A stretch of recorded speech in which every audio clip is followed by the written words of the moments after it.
Good evening, Littleton. Today is September 9th, and we've got a pretty busy agenda, so we'll get started. Without any further ado, can we do the Pledge of Allegiance? I pledge allegiance to the flag of the United States of America and to the republic for which it stands, one nation, under God, indivisible, with liberty and justice for all.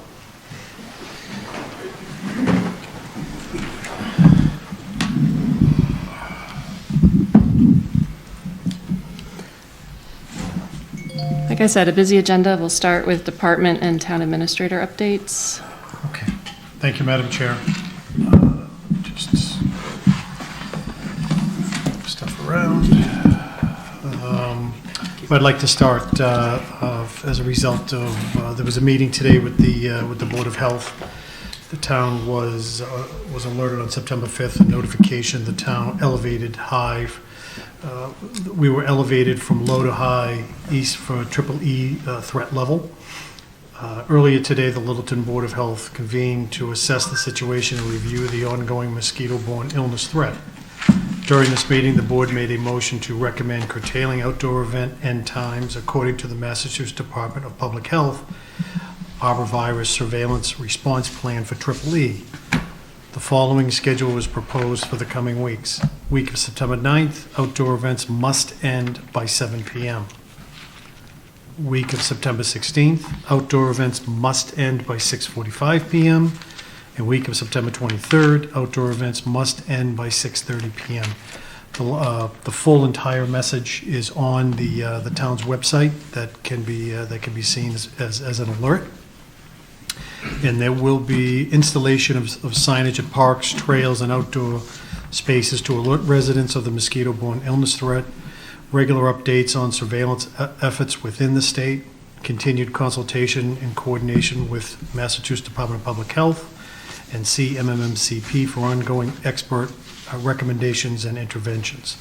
The Board of Health will reconvene on September 25th to review the current surveillance data and determine if further actions are necessary. Any updates or new recommendations will be provided following that meeting on the 25th. And that was just released approximately 35 minutes ago to 40 minutes ago. Madam Chair, could I just ask, Jim, do you know if, so this spraying that's being done in select areas or? For the fields. So the superintendent isn't aware, Parks and Rec is aware, all the youth sports and everyone will be being notified now. Okay. And then if any of the residents wish to get on the schedule, I know it's usually like a 2-week waiting period to get on the schedule for Middlesex MMCCP, whatever the Yeah.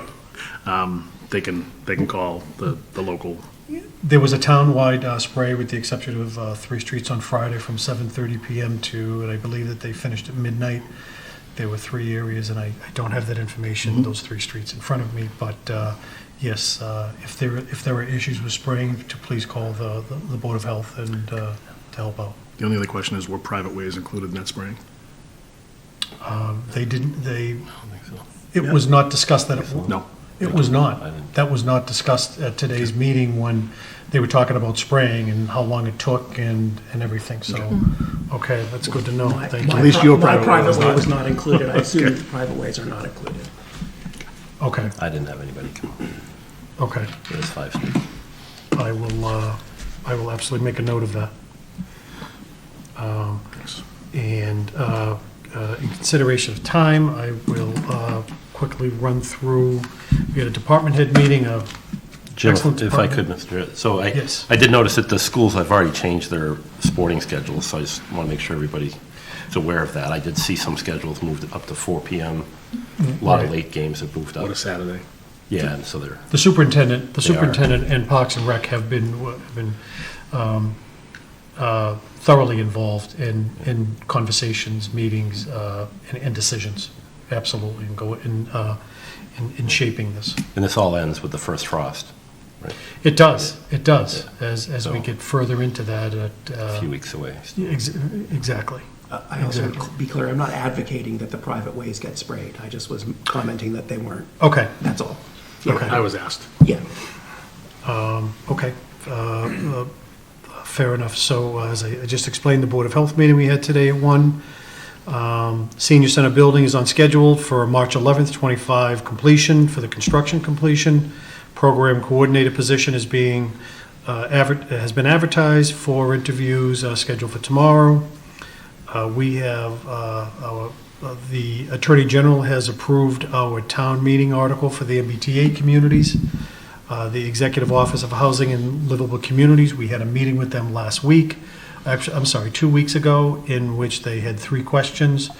The 3 questions have been formulated and reviewed and submitted, and we expect to be getting something, a complete approval for our submission and being completely in compliance within the next 7 to 10 days, which is great. Building department, we have there were 120 permits that were received, with 160 inspections, and $32,000 has been received. 550 King Street has had a couple permits that have been taken out for some interior items. Wastewater treatment foundation is done, and the electrical conduits are all in now. It's just a matter of the rest of the building to be built and finished. There were 2,000 ballots that were sent out for the recent election, and 1,310 people voted. So, and that is it. We had the update on the closure of Neshoba Valley first. Do we want to? Absolutely. If Fire Chief, and I will say, Madam Chair and members of the Select Board, Chief McCurdy's done a great job being the point of contact on behalf of Littleton, and he really has done a great job with the other chiefs in the area. He's kind of taken the lead and really done a super job, and been very diligent in keeping me up to date, and good stuff. Good job, Chief. Thank you. Thank you. So with Neshoba, obviously it closed a couple weeks ago, or a week and change ago. At this point, this is a time of year where the call volume is still fairly low. So as I said the last time I was here, it's really going to be, the ground truth is really going to occur over the month of September. As we start to have the change in weather, we're going to start to see what the new reality truly looks like with Neshoba. I think that from the perspective of the folks in town, understand that the healthcare system is still alive, it is still strong. If you call 911, and it will get you to an appropriate hospital. Certainly Neshoba has created, or the closure of Neshoba has created, significant challenges to our west that those communities are coping with, but knock on fake wood, I guess, here. We haven't seen a tremendous influx of calls, or I shouldn't say influx of calls, but a tremendous impact to our overall service. I've had a great opportunity to work with some of the head doctors at Emerson, and they have been very supportive in making sure that they're able to get the ambulances into the emergency department, patients onto the stretchers in the hospital, and the ambulances back to the communities. As you recall, this was one of the big areas of concern, is that we were going to have really long wait times at the hospitals. And I'm very happy to say Dr. Bergen and the emergency department at Emerson, along with all their nursing staff, have done an absolutely amazing job making sure that we're okay. That's great. So I don't know if there's any questions about Neshoba. I have a question about the figures that we got. Sure. The lion's share of that was overtime, and I'm just Yeah. curious how you arrived at that figure. So when we looked at a combination of things, being personnel that we know are headed to the fire academy to go through their training, along with making sure that our overtime numbers have, or our staffing has sufficient people to answer 2 simultaneous medicals, that's where that number had come from. So it's a combination of several things that we don't currently hold within the budget in order to cover. So it looks at essentially 1 person per day of coverage, knowing that we're going to have 3 people in the fire academy over the next several months. So you're basically assuming you want coverage for 2 simultaneous at all times, 24 hours a day? Correct. Okay. Yep. And we don't do that now? So our normal staffing model would have that. However, the current personnel situation, especially when you take those folks away who are or going to be going to the fire academy, it does not, in fact, allow for that.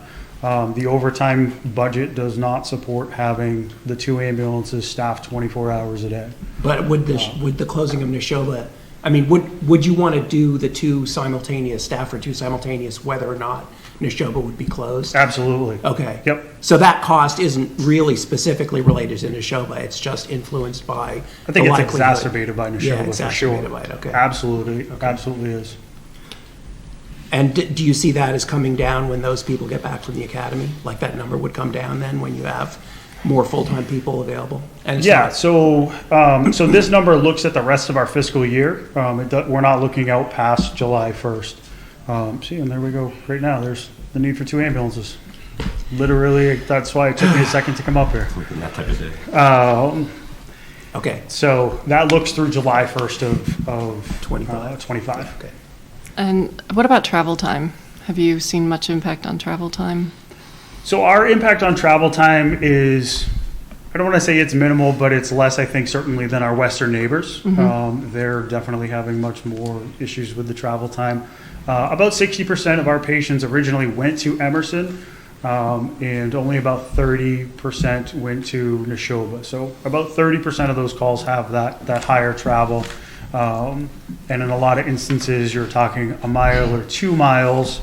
But we are starting to see a few more patients go out to Leominster, which is not something we really thought was going to be happening. So with only realistically 10 days of data, it's a very narrow data set. So I don't want to say that anything at this point is truly a trend. All right. Well, that sort of preempts one of my questions, which was sort of how urgent this is fiscally. How quickly do you foresee us running through over time? But you think you need a few more weeks to be able to really gauge that? Yeah, I think so. I mean, we're looking at, again, a 10-day data set to try and trend off of that, especially right now with kind of a known slow period or slower period, except for right now. I think it's probably a poor data set to base long-term decisions off of. I think we need a little bit more information that we can take and average out and look at. I wanted to thank you. I know you've been working with Representative Scarsdale on this a lot, and Absolutely. hopefully we'll be able to see some sort of movement forward on that soon. Yeah, absolutely. From her. Margaret has been great, and certainly somebody who's been banging the drum quite a bit on the Neshoba front. Any other questions? Thank you. All right. Thank you. All right. Thanks, Jacob. Thank you.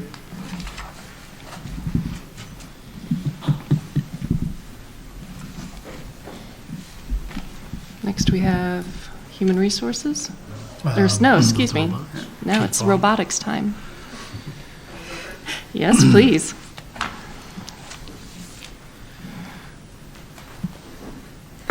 Good evening, everybody. My name is Katie Bonner. I am a coach and mentor with Littleton Robotics, which is the program that runs the local high school robotics competition team. And in keeping with our philosophy of our organization, I'm going to ask the students to come up here and do the work. So I'm going to introduce Sam, Leo, and Allison, who will come to talk to you in the town about what the team did last season and their plans for the coming year.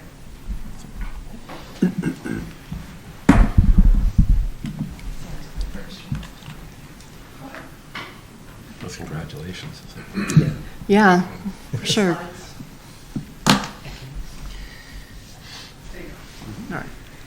All right, let's hear it.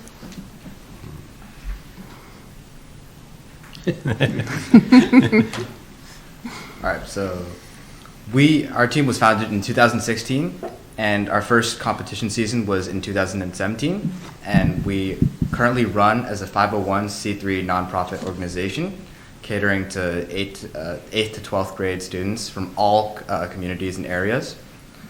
Our team focuses on teaching STEM skills like CADing, software, manufacturing, fundraising, teamwork, and collaboration. And we also organize first LEGO League teams in both Littleton and Bolton for 5th to 8th graders. And recently we partnered with the Littleton Parks and Recreation Program to pilot a summer FLL program in 2024.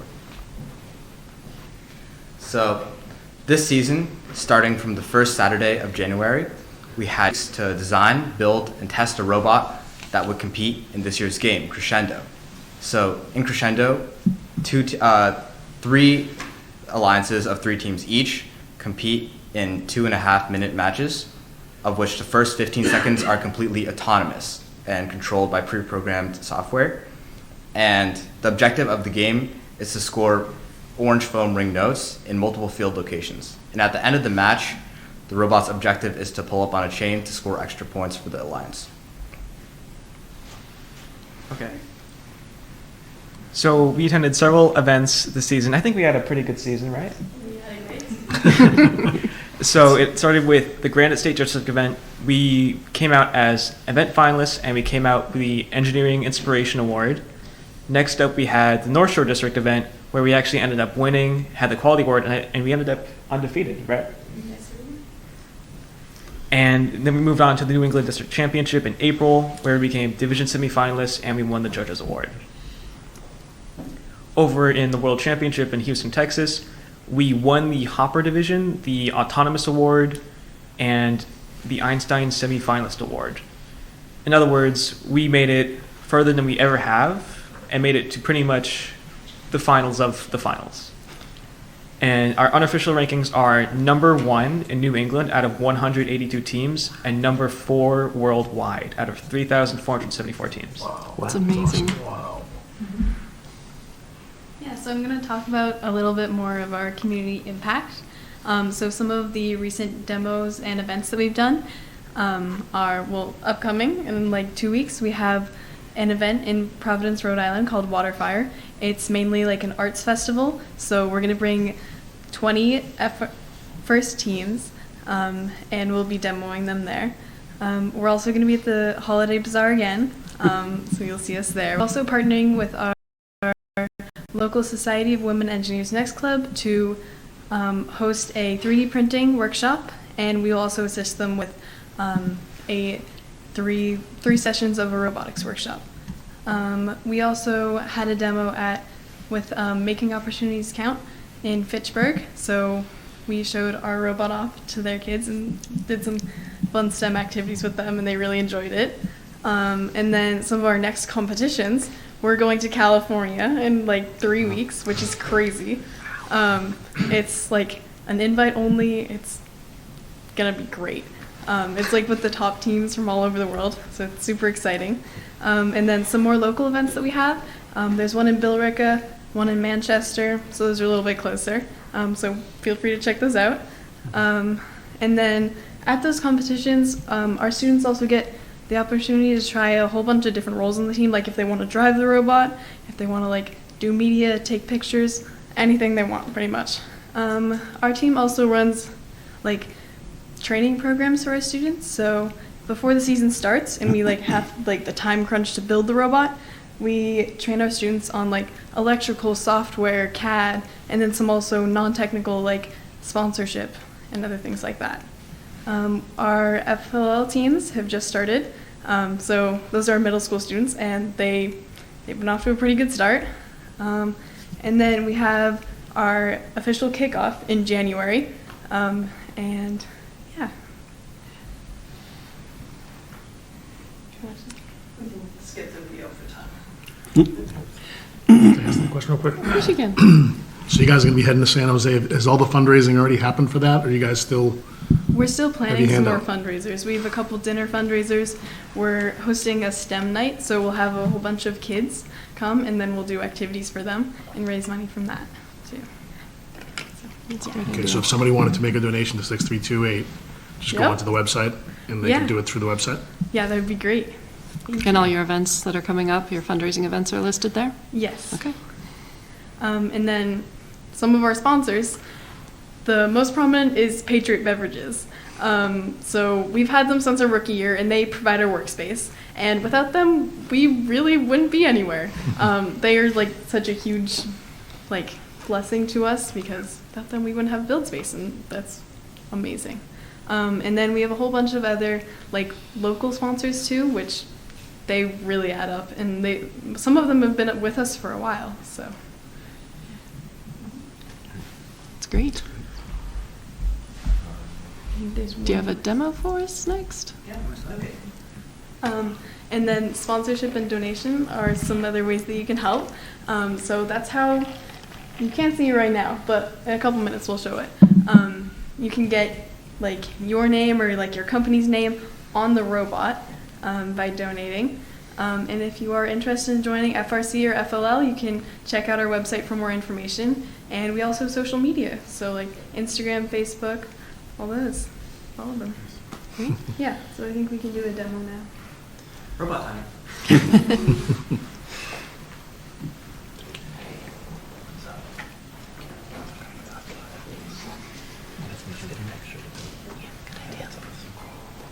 Since everybody wants to do.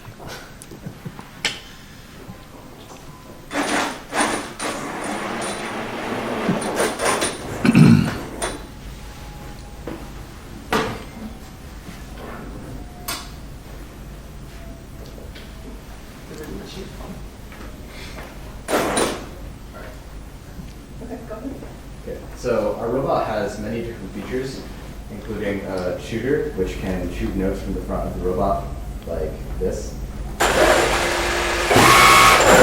And it can also intake notes from a variety of locations.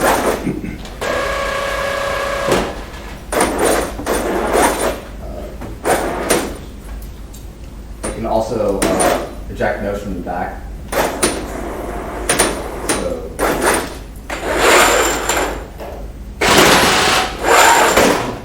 and it can also intake notes from the ground.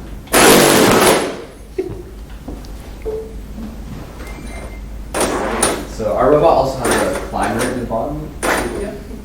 And at the end of the match, the robot can basically climb up on the chain located in the center of the field and drop a note into a high location. So here's the sequence.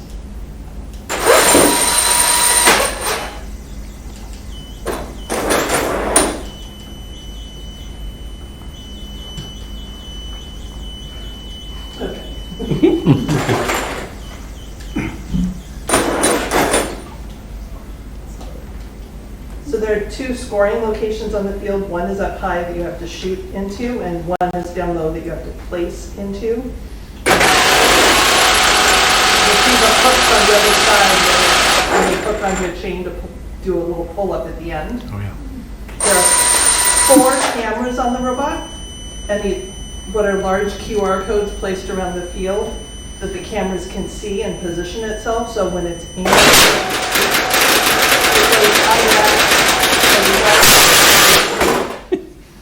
yeah, so it's automatically aiming, which means its accuracy was incredibly accurate.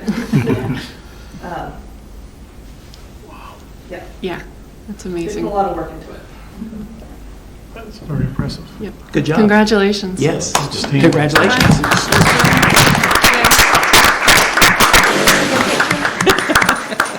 Can we get a picture, Jim? Yeah, let's do it. Picture? Yeah. Yeah. Can we get a picture with you guys? Thanks. Yeah. Bring the robot over. Yeah.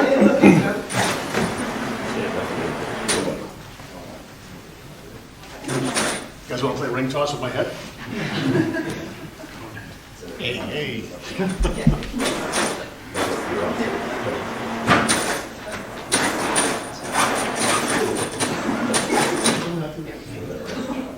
I'll give you $20 to enter. Just judge your weapon. How important are the color-changing LED lights on the side? Oh, come on. This is the style. Here, Jim, come on. Gotta get in close. You get in front. There you go.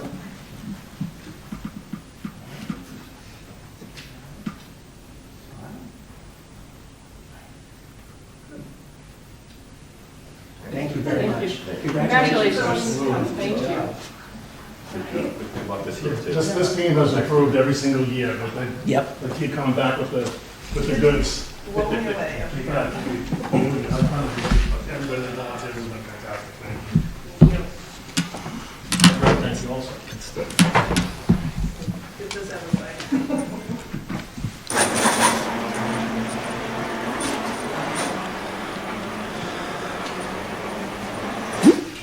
Amazing.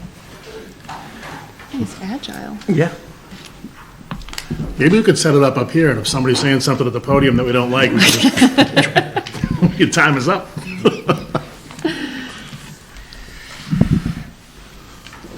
All right, are we ready to move Yeah, I think on? we are. Next up would be Sam on his update, the HR update. Hi, Sam. So at the end of the month, Jean Sill will be retiring. For those of you who know Jean's been working at the library for about 20 years now, primarily in the children's room. She'll be leaving, and when I found out she was leaving, I thought this would be a great opportunity to sort of set up a new librarian position to support children's and teen librarians in our library. Right now, with the new library, we had, just in past summer reading, we had about 2,000 kids and teens attend summer reading. So we really need someone that can provide the support for those senior librarian positions. They'll have the knowledge and education. This will be a master's degree in library science requirement for this position. They'll have all of the know-how. So 2 of my staff have already expressed interest, so this will be an internal search for a candidate. And there'll be no change to the FTE. Jean was already 35 hours per week. She was benefited. It fits in the budget. I met with the Personnel Advisory Committee last week, and they graded it at a 10, which fits into, right now a senior librarian is grade 11, so grade 10 would report to a senior librarian, like the children's librarian or the teen librarian. So, any questions? Not for me. Nope. Anybody? Yeah, I mean, thanks, Sam, I was, as you know, I was on the Personal Advisory Committee. I explained the position well and the need for it, and you just gave the numbers, which are, a growing numbers. It's going to continue with the new space. But one thing that came up, I think, when we were looking at fitting this position into the structure is there's probably a need to really look at the library. They're due to look at it as a whole and kind of figure out their structure with this, because we really kind of had to squeeze this position in where it is. We didn't have any room to move, so it just kind of showed us that we're going to have to look at the library as a whole for personnel. Okay. But thanks, Sam. Yeah. Thank you. Yeah, thank you. The succession, we always like when it's an internal candidate. You're in front of it too. Yep, Yeah. absolutely. So, Yeah, every time you walk into the library, there's kids, Yeah, always. yeah, I mean, 2,000 kids must be every kid in Littleton.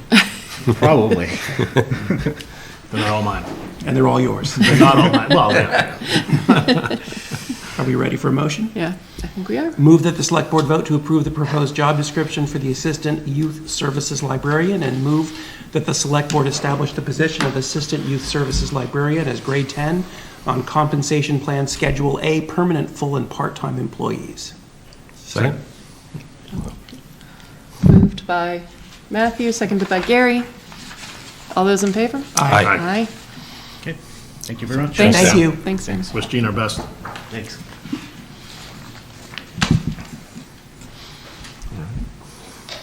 All right, next we have another human resources item. Right. And I think, Gary, can you speak to this about what through the Personnel Advisory Committee? Employee handbook? Yeah, this one is a little bit more working with HR. Mark kind of charged me a little bit for this side of the policy, the HR policies, to revise and work. I know he's working a lot on a lot of the other departments as a whole. So what we tried to do, you could probably see it in your packet, is the amendment here is to approve the, here, there you go, thank you.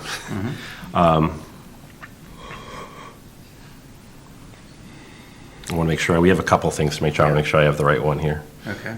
This is the, The merit stipend. The merit all right, so the stipend. merit stipend, so, as you know, the trouble with retention, so we wanted to address retention of individuals that have been here a long period of time. There's really no more growth for them as far as if there's not a natural chain, they've reached step 10. And we don't want to lose them. They're valuable employees. So we created this stipend program, which basically in a nutshell is it creates a yearly merit stipend that will be equal to the natural step that would have happened between steps 9 and 10. And it will happen annually. It's not pensionable, I guess, at the end of the year. It's because it is a stipend, but it is something that shows, Appreciation. Yeah, appreciation for the employees that are there, and there's not a lot. On any given year, there's maybe close to a dozen Okay. that might hit that, but then when we do the comp study every 3 years, it kind of pushes everybody back down. It's we're constantly moving the grid. So I think this is a great opportunity for us to help retain the workforce Yep. with pretty minimal, I think the first year is around $16,000 it'll be for the amount of people that are in there. And we kind of looked out for the next 3 years to see, and it dips and goes up, but it usually hangs right around that number. So I think it's a valuable investment, and it's worthy investment for what we're just maintaining and how much it costs to train somebody and hire somebody to be able to, and we lose people to just the way it is. Sure. We've got a lot of big towns around us, double, triple our size, and this is just one of those things I think we can help incentivize keeping people that have been here a while. Employee retention has been a big goal. Oh, it's huge. So this is a great step. So any questions, we can, between Ryan and I, we can probably, Do you have any sense of how many employees are gonna become part of this program over the next few years? How many are at step 10 right now and are not ready to move up to a new grade? I believe there's 3 at step 9, 7 at step 8, and 5 at step 7. Okay. So they're going to progress over the next few years. It's going to increase that, but it also not only is the retention, it's also the attraction of very strong professionals. Also, it gives that flexibility because that's a big question everyone has is, okay, once I hit the ceiling, does that mean I go up to the next grade? And that's not the case. So we have to, based upon the merit increase, we have to give them assurance that they will continue to grow financially as long as they continue to have strong performance evaluations and move forward to benefit the town. right, and that's linked to it as well, the performance. And it looks like the increase is percentage, not dollar figure. Correct, because on any given year, our budget, between the steps, when an employee steps throughout the system in their current grade, it can fluctuate. And we didn't want to lock into a percentage because it wouldn't be fair to all the other employees that maybe there's a 2.5% increase between their steps, or maybe a 3, or maybe a 2. Depends on the financial climate we're in, and sometimes a 1, and we've even had zeros. Right. Not since we've been on, so we'll stay away from that. But I think we wanted to tie it to that, so that it was whatever the current fiscal year was, whatever that natural amount was, percentage was between the steps, and this gives us the flexibility to do that. And the numbers that Jim just mentioned, those numbers also include, we know there's no retirements in those numbers as well. And whenever we do a compensation study, when we start to dip down below the 50% median for all the similar towns, we try to kick back up, and we usually historically have gone up to about the 55%. We kind of want to start pushing a little bit so we're not constantly being shuffled back. So I think we're looking closer to the 65, 70 percentile. That's another way to retain and not have this every 3 years we're under the gun to get this compensation plan done, because we'll start losing people. Yeah. That's just another mechanism. So That's smart. Yeah, it's a lot of HR talk for this, but it's I think it's a very important program. And this does not affect collective bargaining employees by any means. This is all everybody outside the This is all board. exempt. Okay. Just a couple questions for clarification. If somebody's at step 10 and they get the merit this year, and we don't have any kind of adjustment, do they get it next year as well because they're still at step 10? Is it year over year? It is. It's every year, whatever that percentage is that they would have got between, because they're not going to go to step 11 or 12 or 13. There's no, doesn't exist. And it's the full step, whatever the other employees are getting in their steps. Correct. It's what they would get in their natural steps. So after. 'Cause all employees are different. On based year on- 11, it's stipend plus X. On year 12, it's stipend plus 2X. On year 13, it's stipend plus 3X. Is that right? Like it'll increase. It does not. No, It's not cumulative. it's X percent of whatever the salary was. Oh, I It's see. 1X. Oh, I see. So it builds because the base is built. Right. Because, so it goes up with the COLA and stuff, but not. COLA goes up for everybody every year. No, that's what I mean, but, okay. So this is, just think of it as, it's payable over the 26 pay periods, and when people step grade, say, just use grade 10, when they start at grade 10, step 1, they go to step 2, 3, 4. When they get up to step 10, there's nowhere to go. We're going to give these employees, for retaining them, a stipend for whatever they would have got if they had have stepped. It's not like they're going to go to 12, 13, or 14. It's a one-time money, and then the slate's clean. Then next year, it happens again. It's not a cumulative number. Okay, So, got it. yeah. Kind of a hard, without the visual, it's kind of. No, hard no, to see. now I understand, okay. I got it. All right, the other one is, sorry, right one now.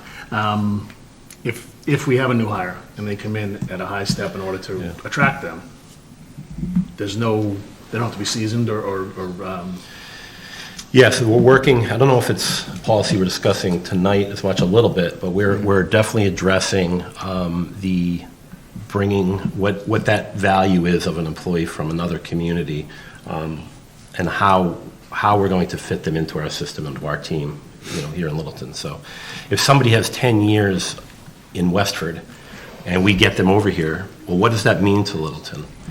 And we have to be careful because we want to be, we have employees that have worked here for 10 years, so we have to be cognizant of that, or employees that have worked here for 5 or 6 years. or someone that hasn't worked in municipalities.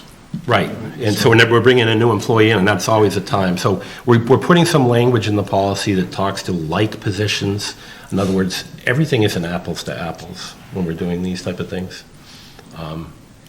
Someone in EHS is different than someone in DPW. There's not, you really can't compare because the technical fields are very different.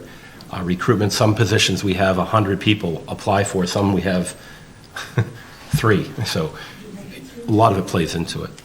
So I don't know what the exact question was. Are you? If someone. If it's a new hire, Yeah, didn't come from another community, they came from yeah. private sector. And they came in order for us to attract them in whatever position. They're coming in at step whatever. Step 9, step 10, and then do they have to be almost like a 401k or an employee stock purchase plan or something like that? You have to be in so many years in order to benefit from it. The answer is no, because we've never had that happen. Or we've never had this policy. Right. But I'm saying we've never brought somebody in at a step 10.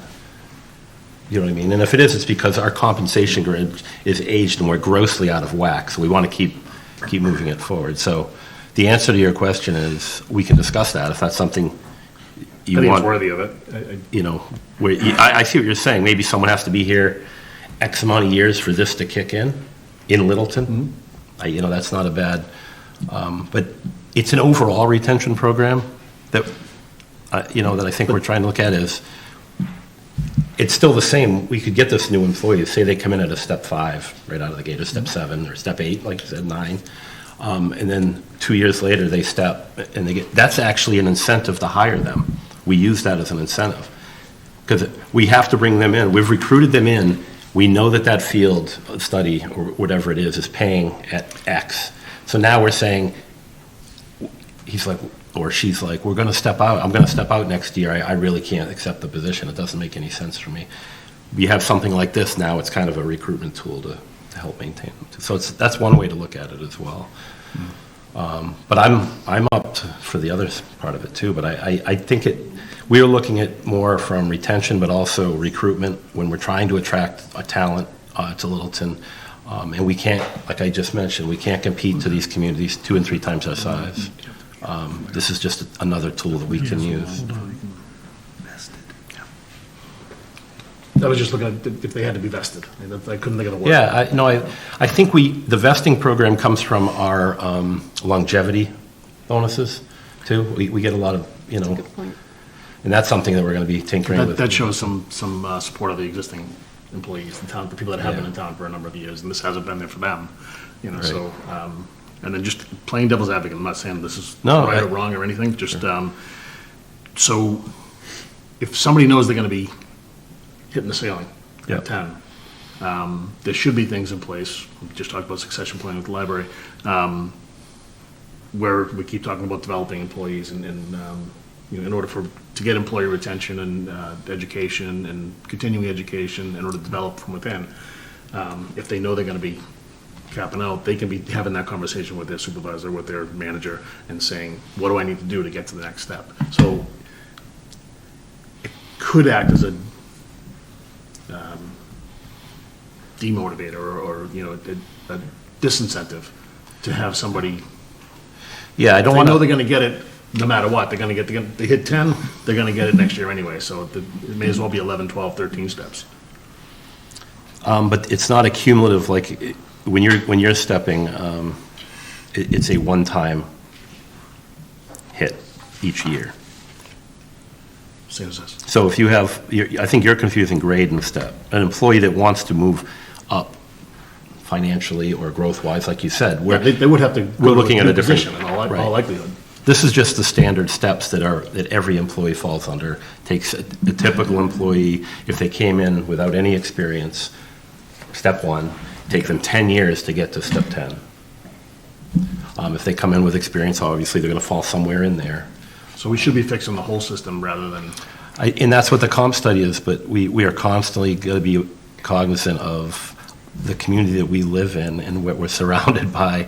We leak talent on these type of things because we cannot compete. So we have to have these retention incentives. We have to have, obviously, good leadership, good management, and in other ways to attract employees that want to come to Littleton. It's because we're a great community. But I think this doesn't address everything, but I think this helps. It's certainly when we've talked about it in the past, I know HR and then the finance team, but I think we really have to look at a lot more in the policy, but this is, I think, one that helps our employees that are currently here. We can talk about new employees that come in and step out in a few years. so if we voted to incorporate this tonight, when would it go into effect? Next. It goes next to 2025, so not until Yeah. next July. So there's no Yeah. rush for us to do this if we wanted to just kind of poke holes in a little bit or ask more questions and do a deeper dive? Yeah, I mean, we're diving pretty deep. But yeah, so July, if you have questions, absolutely, we can wait till, but it does not go into effect. It wouldn't go into effect till July of 1st of next year, 2025. Yeah, I think This it's budget's set, so. Yeah, like I said, I'm not saying I'm for or against it. I just think that if nothing's going to be implemented until next July, then I'd rather take a deeper dive, personally. I know that you've been Well, it's, no, deep in it. well, it is a recruitment tool, like I said. So this is one of those things where we know we're attracting talent. And if we have an aging compensation system, how can we help this, attract these employees by saying, hey, we can bring you in. I know you're going to be high in the grid, but hey, you're going to continue to grow in Littleton if you stay. And here's something that we do that most communities don't, or very few do. But Yeah, I mean, I think if you hire somebody in at a high step, that's what we valued the position and that candidate as. I'm not sure that I see a need to differentiate between we value them because they've been here for 5 years or we value them because of what they're bringing to us today. There's still we're, to my mind, we still need that retention incentive. Yeah. I just Okay. raising some questions as, just as it's being presented to us. I just think it's worthy of Okay. noodling about a little bit. I'd rather hold off on taking the vote tonight, Okay. Matthew? personally. I have no problem voting for it tonight, but I think if we do want to, let's return to it like at the next meeting. I don't think we need a lot of time to wait I and agree. mull it over. But I mean, I'm also okay with voting for it tonight. I don't have any concerns about it as it stands. Gary? You brought this forward. Yeah, you brought this I'm the forward. reason So why it's I feel like you've got the best insight in terms of, waiting versus voting. Yeah, we went through with the finance team as well and looked at, we put some work into this, and Ryan This has been and vetted Jim. extensively. It's hard to get creative with ways to retain and recruit people when you have a fixed ceiling because of where we are, so. I'd rather have all the data in front of me, that's all, to make the decision. I mean, if you guys decide, you have 3 votes, so I mean, if you guys wanted to vote on it tonight, that's fine.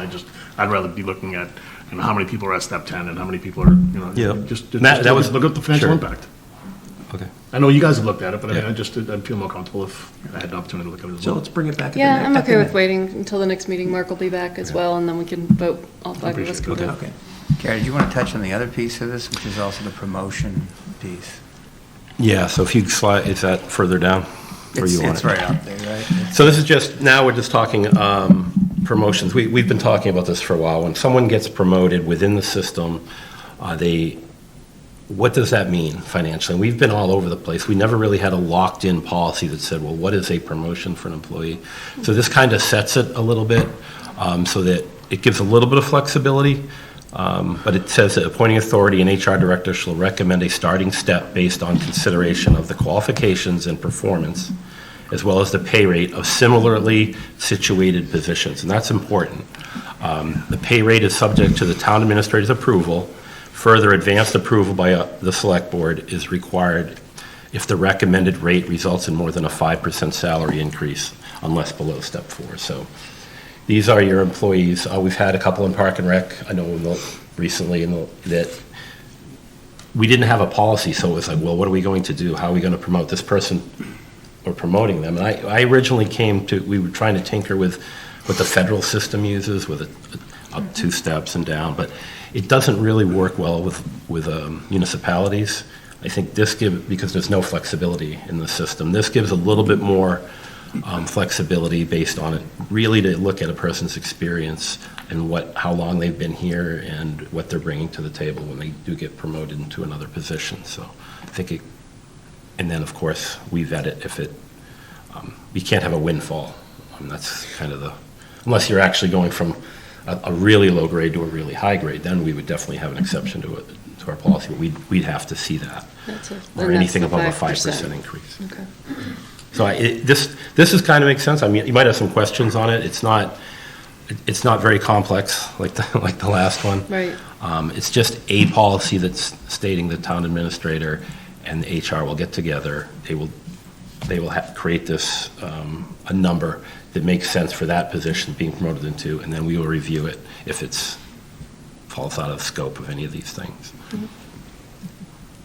Any questions? Nope. Do we want to vote on this part? It's up to you. I mean, you can wait for the whole thing if you want. Does this have any impact on anybody? Like, does there It does. Immediately? Like, we're before constantly. Yeah, I mean, we've got people.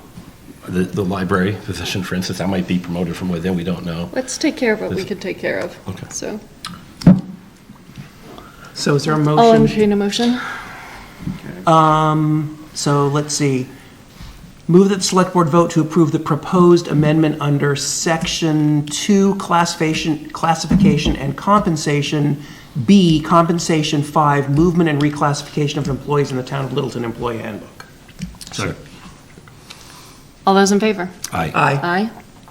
All right. So we'll come back to the first one next meeting.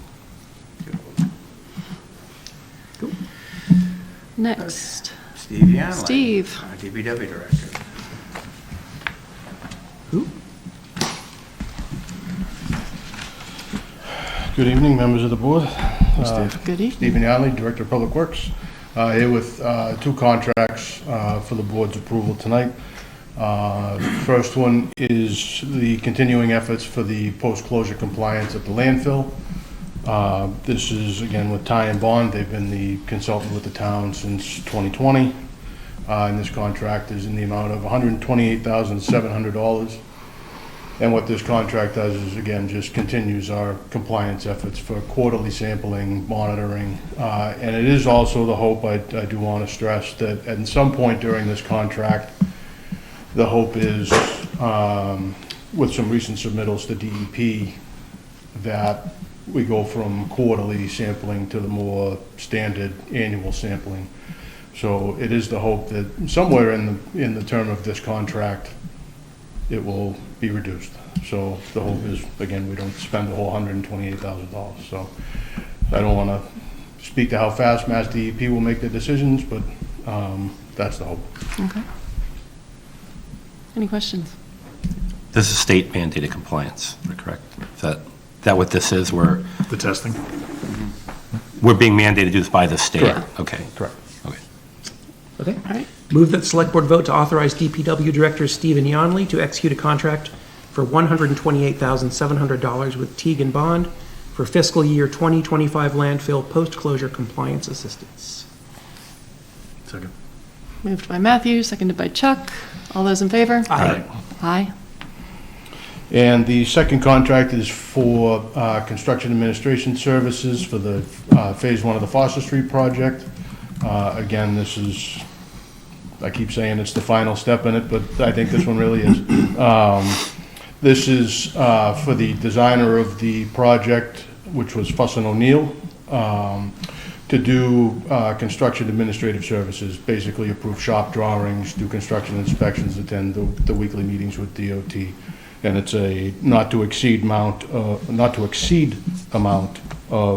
$54,982. And that'll carry this project through closeout, which is approximately a 2-year time frame. All right. Any questions? Takes us up to Balsam or beyond on Foster? Just a little bit beyond. Okay, they have the stake, it's staked. I've seen, they're actually working. I've seen them, Yeah. they're out there. Stakes are up, signs are up.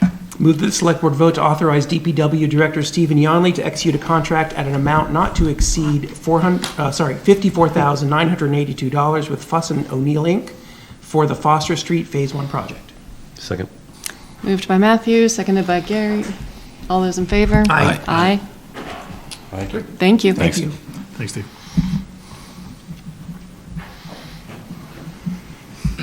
Good evening, how you doing? Aaron Jeanson, I'm here with my brother Mickey. We're the owners of the property at 6 Spectacle Pond. Over the last couple of years, we got approval for a building that we're constructing there, 18,000 square feet. And during the permitting process, we submitted an application for a street opening permit, which we got denied, so we're here to appeal that to see if we can get approved to open the street to give the new building town water. And what are what's your motivation for wanting to tie I'd say in? mostly kind of goes along with your landfill thing here is we're worried about the contamination of the well water if we decide to go with a well on that property with the proximity because we're adjacent to that property. So that's basically the main reason we're looking to get town water. And have you done any testing to establish? We haven't any- yet. We did pull up some reports from the water department and to show that there's PFAS contamination there. So that's one of the worries. I didn't go into any further other than that. Okay. And can you tell us a little bit more about the building? The bottom portion of it is going to be 6 what I would consider called contractor bays, and then the top portion would be 6 more units for office space. Okay. Any questions? In the process, we were a little surprised that we weren't able to cut into the road because in the other towns we've worked in, they also do a moratorium on the same amount of time for 5 years, but they just have restrictions on how they want you to repair the road after you break into it. Mm-hmm.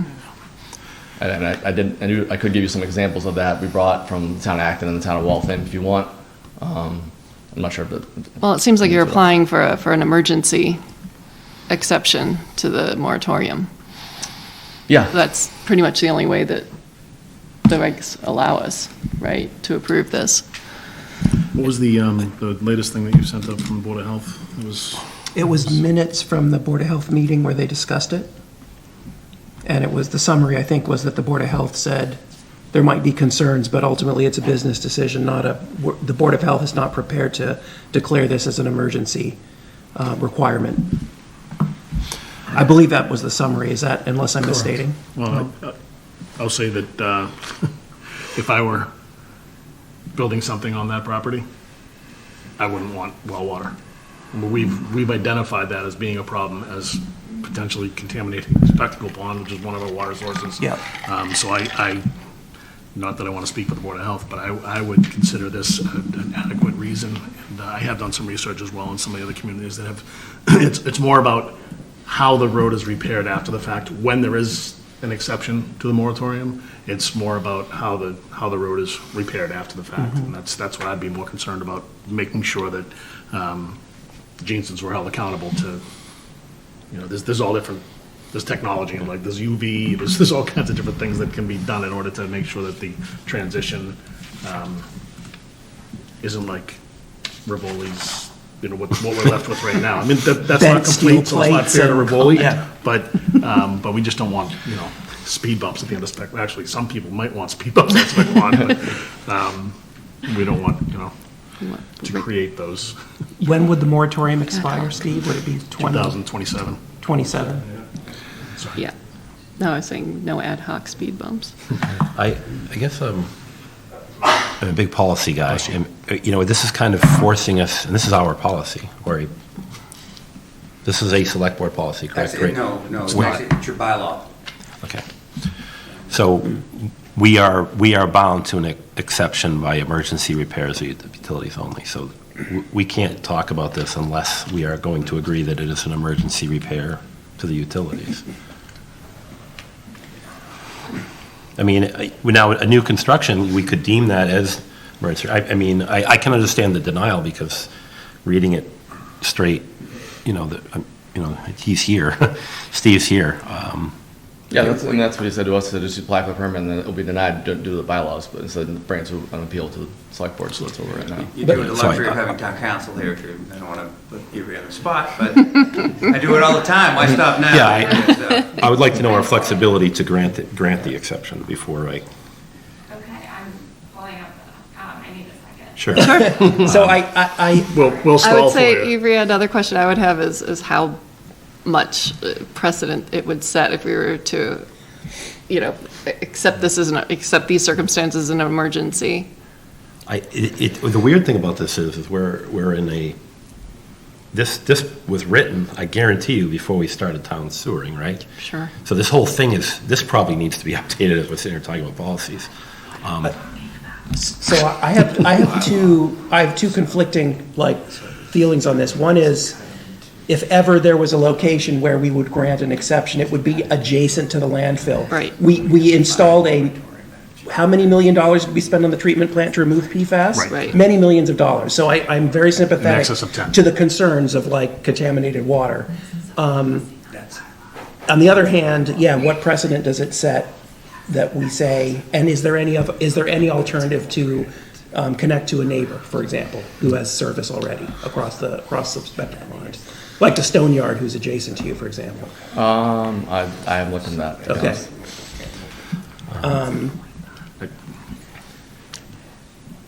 Just a thought. Right? Yeah, no, it's a good thought. You raised the point, and I just realized, we did go to great lengths to help out our neighbors in Boxborough with contaminated water. And I think It seems like if, we can help out our neighbors in Boxborough, it would make sense that we help out our folks here. Yeah. As far as precedent setting, I think the only precedent it sets is if there's another neighbor next to the landfill, we probably should give them the exception as well. If there's somebody across town, we'd meet the merits of what it is. But each case, it basically be argued on its merits, right? Yeah. Yeah. So I guess the only other thing I'd say is how can we find out whether the water is in fact contaminated with PFAS? You would have to drill a well in order to do that, I assume. it'd be just a matter of time. We built several tens of millions of dollar facility. Right. We have that's pretty good proof. We're not using the Spec Pond pump station right now. Right. That's another excellent point. I had a question for Steve.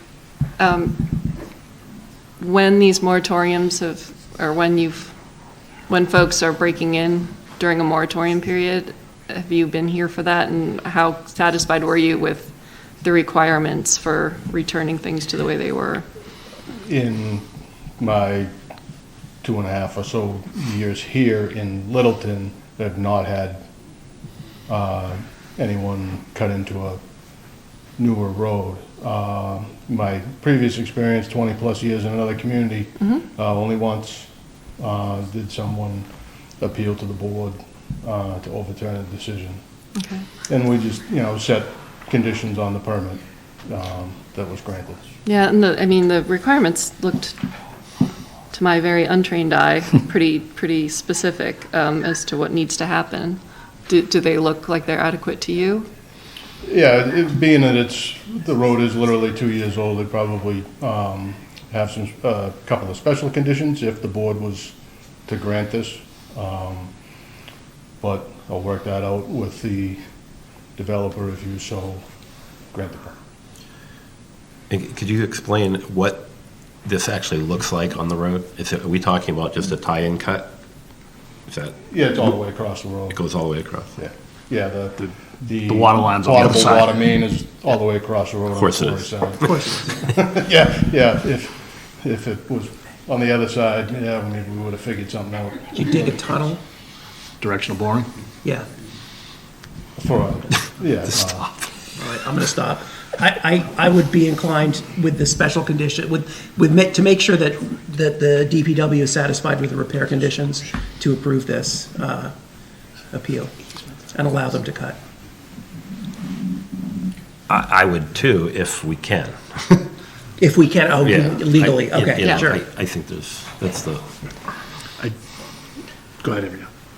So the requirement comes from SR 7-4, which is actually a select board policy. It's reflected in your E-code, but it's a policy. So policies are easier to waive than your bylaws.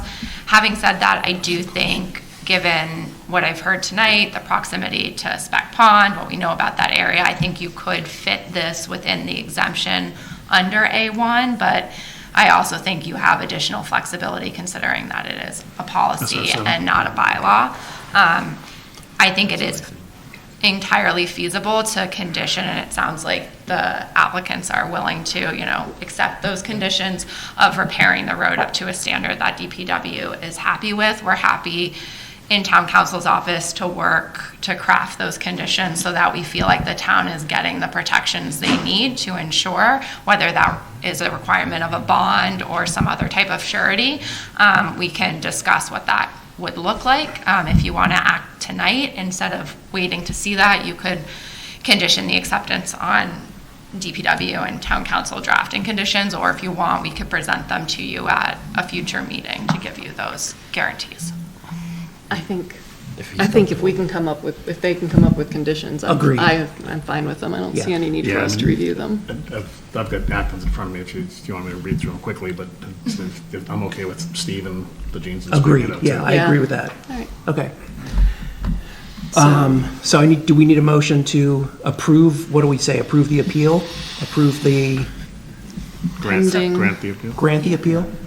Grant the waiver Grant the from policy SR 7-4, subject to conditions to adequately ensure that the road is brought back up to standards satisfactory to DPW, inclusive of a bond or surety.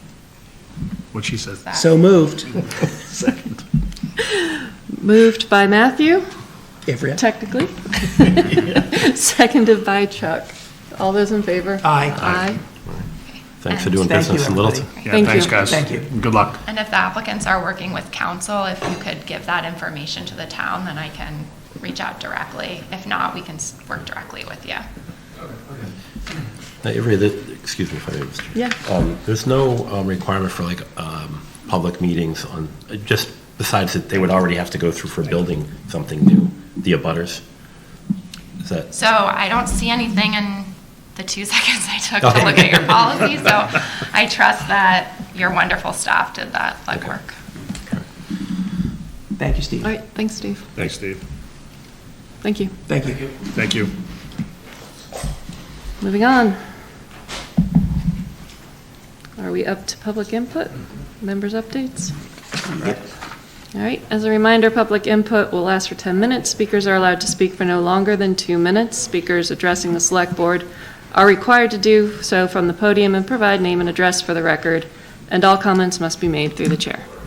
Does anybody wish to speak? Amy Charlo Lewis at Omega Way and a former member of the NAGOG Working Group Committee. So I understand that there was $50,000 allocated to the orchard, and is that correct? At a previous budget, at a previous select board meeting? At a previous town meeting. And can you tell me what the items were for? Because it's my understanding that about $18,000 was allocated to the house. Right. And so the working group, when we talked about putting money into the house, we talked about mitigating the mold and asbestos, but that was it. So I'm wondering what the $18,000 is for? So the $18,000 was working with the committee on the items, really more for, I think, the barn, and to sort of tighten up openings that have... keeping the water out and keeping the animals out. Right, to tighten up the building, correct. So there's $50,000 and $18,000 is for keeping animals and making it watertight. What is the rest for? Right, so the $50,000 was a separate article from, I think, the 2022 annual town meeting. So the $50,000 was sort of, I think it was for an overall plan for, for the orchard. I think there's some sort of planning aspect to it. So it'll be something we'll probably be discussing with the board a little bit during our review, because we're trying to close out some warrant articles and whether or not to repurpose that was $50,000. You said it was a plan from 2022? It was, from the annual town meeting, it was a warrant article. Okay, thank you. Anyone else? All right. I'd like to start. Sure. The only one I have, we as a board got notified of a very unfortunate incident that involved our first responders a few weeks ago. And one of the things that struck me was that we knew that the residents were going to be taken care of, but a lot of the communication that we got was from Chief Pinard and from Chief McCurdy was about the dispatchers and the firemen and the police who responded to that. And I think it's very important to note that the mental and emotional health of our first responders is being considered and taken care of, because honestly, with all of the upheaval and all of the problems that are going on right now with police departments across the country, I think that a lot of that could be mitigated if those people had the support that they needed, given the terrible nature of their job. So I'm proud of the chiefs in our town for taking care of their officers, and I think it sets a great precedent, and I just wanted to let them know that I notice it and I appreciate it and I support them. Thank you. Thanks. Gary? Just thank the Rotary again for putting on a carnival. Twice in 2 months, it seems like. I hope we are going to see that again next year. But those that got to attend, once again, it's a great moneymaker for the Rotary. Just consider that piece and what the Rotary does for the community in Littleton and a lot of the businesses and different individuals in the community that need assistance. I attended the Meet the Chief, Chief McCurdy, last week for breakfast. Jim was there. That went well attended. If you didn't know anything about Chief McCurdy, it was a good time to kind of listen to his history, rich Littleton history, actually. Mm-hmm. I see a lot of chatter on social media about the staggering numbers from Shaker Lane. We are all very cognizant of that, and we're continuing to do the best we can to figure out ways to work with the state and work with the contractor to see what we can come up with. And I know Chuck and Ryan, you guys are on that committee and continue to do so.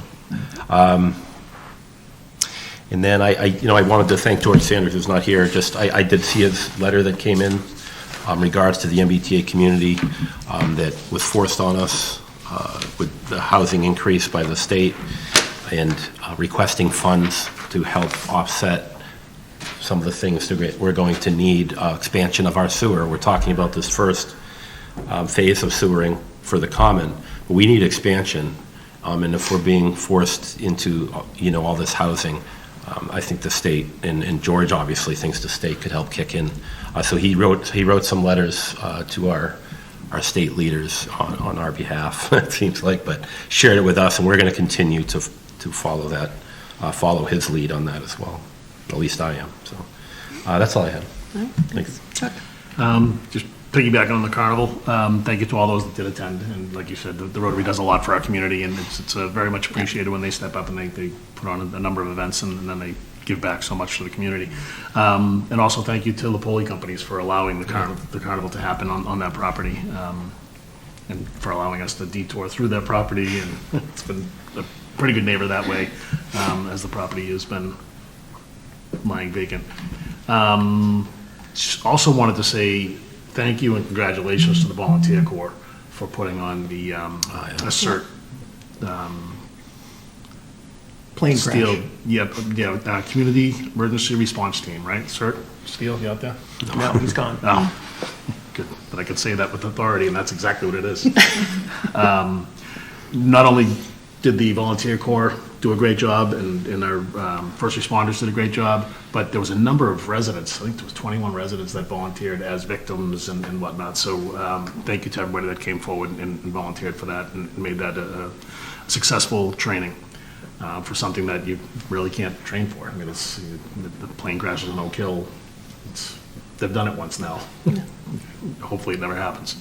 Also wanted to, in our packet, we did, in the interest of time, we did kind of breeze through some of the mail, but there was something in there from the Boxborough Police Department, from the Boxborough Chief, thanking the town of Littleton, our police department, and specifically Sergeant Scola for helping them out. They're going through the Mass Police Accreditation Commission, and before they go through their full auditor assessment with the agency, they put together like a mock assessment, and Sergeant Scola was one of the assessors, and got a lot of kudos from the Boxborough PD. So I just want to say thank you to him, thank you to the police department for allowing him to help them. Yep. It's a collaboration at its best. Yep. All right. For me, I did office hours on Friday. Thanks to those who came. It was a good discussion. That would be Rob Brown's. So, thanks, Rob. Attended the Clean Lakes Committee joint meeting, right? You were there as well, Chuck? And that was well received, I think, and went really well. Wanted to thank everybody who attended that. Also, thanks to Rotary for the carnival. And I did hear a little bit of, there was some discussion, mostly online that I heard, but also I think there was a letter sent in about the mosquito spraying and notification. And I just wanted to say I hear that, and I understand the desire for good communication. This is technically, this is a Board of Health issue, and they've already addressed it. And I think it makes sense that we want to avoid, reverse 911 fatigue, which was one of the proposals. Is why didn't we do a reverse 911 call? But reverse 911, I think we're trying to hold close for true emergencies, so that when folks really need that call, they're going to answer it and they're going to listen. But to that end, Jim and I were, the town administrator and I were talking just before the meeting, and we're going to try to focus a bit on the alerts system that we have, which is a great way for folks to stay on top of things like this. And so we'll be highlighting that in the upcoming newsletter, and we'll be pushing that in whatever forums we can, so that folks are aware that that service exists. I attended the Sustainability Committee meeting, and thank you to the members for that. Littleton Road Race is coming up on Saturday, September 15th. The registration is still open at littletonroadrace.org. and I hope to see lots of folks out there supporting our track team. And then, let's see, the only other thing is that I think this happened since our last meeting. Mark Rombacher and I were able to meet with Jamie Eldridge. I want to thank him for his time. This was before Neshoba Valley closed, and so that was the focus of the discussion. So a lot of it, unfortunately, overcome by events, but one thing we did touch on was how hard this is going to potentially hit the town financially, and I think he's really aware, and I wanted to say I appreciate the time and all he's doing behind the scenes on that. And that's all from me, Mr. Town Administrator. All right.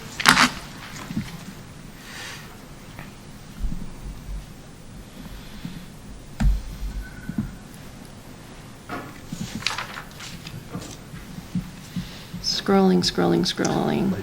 Licensing. Let's do it.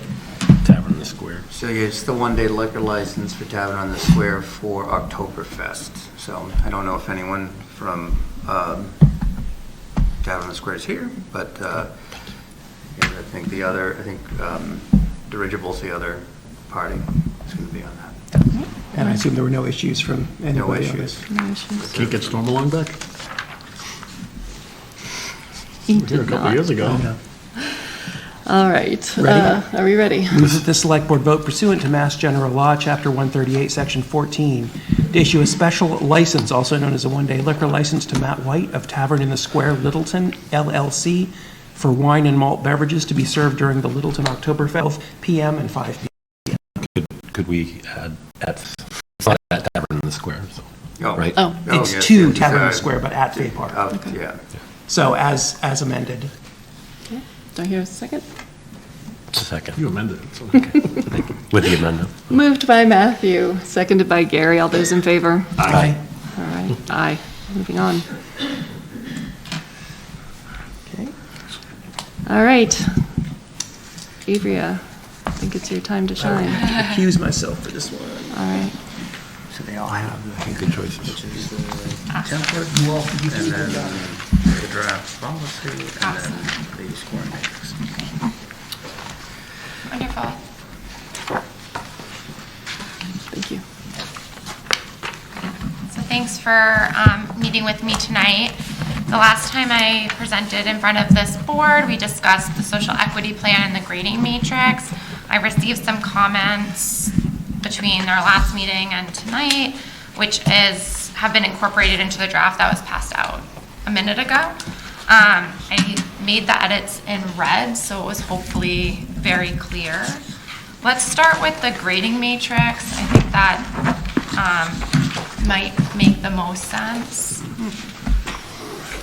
So the first change in the grading matrix was striking any points from the location. This is more of just like a prerequisite to making sure applicants understand where they need to be located and that they've properly documented it to this board. Equity standards is remaining at 25 points pursuant to the regulations that we discussed from the commission, and then added some points. These were suggested by board members on the ownership. So you'll have the ownership category now at 50, sorry, scroll down one more for the public. At 50, broken up, as you can see here, 20, 10, 10, 10. These are completely policy decisions, not legal decisions suggested by board members and interpreted and put forth by me here. Business plan, still at the 25, broken up 10, 10, and then 1, 1, 1 for the final categories. And removing kind of a comprehensive plan because it doesn't seem like Littleton has one, which is completely acceptable. So this is just suggestion. Definitely from a legal standpoint, the obligation is 1, to have a standard grading matrix, and 2, that 25% of the grading matrix afford points to qualified social equity applicants, which this plan does do. So to the extent that these are broken down into 10 points and single points here and there, well, the single point's clear, but for the 10-point middle one. items, are those pass-fail then, or could somebody conceivably get 5 points if their business plan meets has a commitment to hiring Littleton residents, but not annual reporting, for example? That's a terrible example. But No, you know I what I'm understand what saying. you're saying. So for example, if someone has been in Littleton resident for 2 years, but not 3 years, do they get 10.5 points? Right. So that's really a policy decision for this board. I've seen some communities that are really granular in how they're doing their grading matrix. Others just give 25 for the whole category, and then you just decide within that how much you want to give to a particular applicant based on the prongs that you're looking at. So I think it's really up to this body to make that decision. All we have from the commission, while they're supposed to put forward a grading matrix, we don't have one. All we have is that 25 points needs to go to social equity applicants. But we don't spell out how we're going to. You don't spell it out, so Okay. I think you could say, You could write in 7.5 yourself you as you were grading it and I was grading it. You have flexibility, I think, in those numbers. If you wanted to value 2 years I think residency. that's true. Yeah. Okay.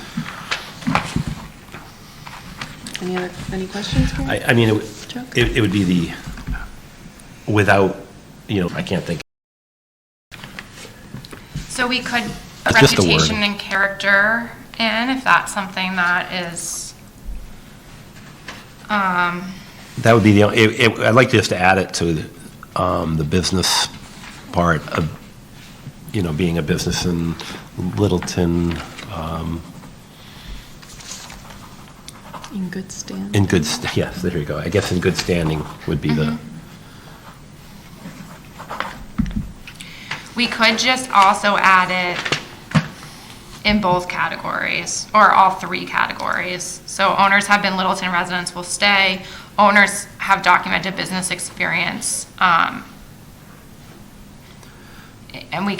for all 3 of those, it should be in good standing. Okay. It shouldn't matter where they're located or what their business is, right? If they're operating in cannabis industry, they should still be operating in good standing to get the full 10. Right. So for those 3 prongs, we could add a in good standing type qualifier. okay. You see where I'm going with that? Yeah, I like it. To be forced to give somebody 10 points just to have the business. Yeah, I like it. That's really the only. I've got a question relative to ownership. Uh-huh. So somebody could qualify if they have a 51% ownership, but then they could be paying some other entity a management agreement, which is the case on multiple equity shops that are open in Boston. I'm not going to name names because no one called out for it. But you've got somebody that owns 51%, and then the entity that is in this management agreement gets additional basis points or equity in the operation, and it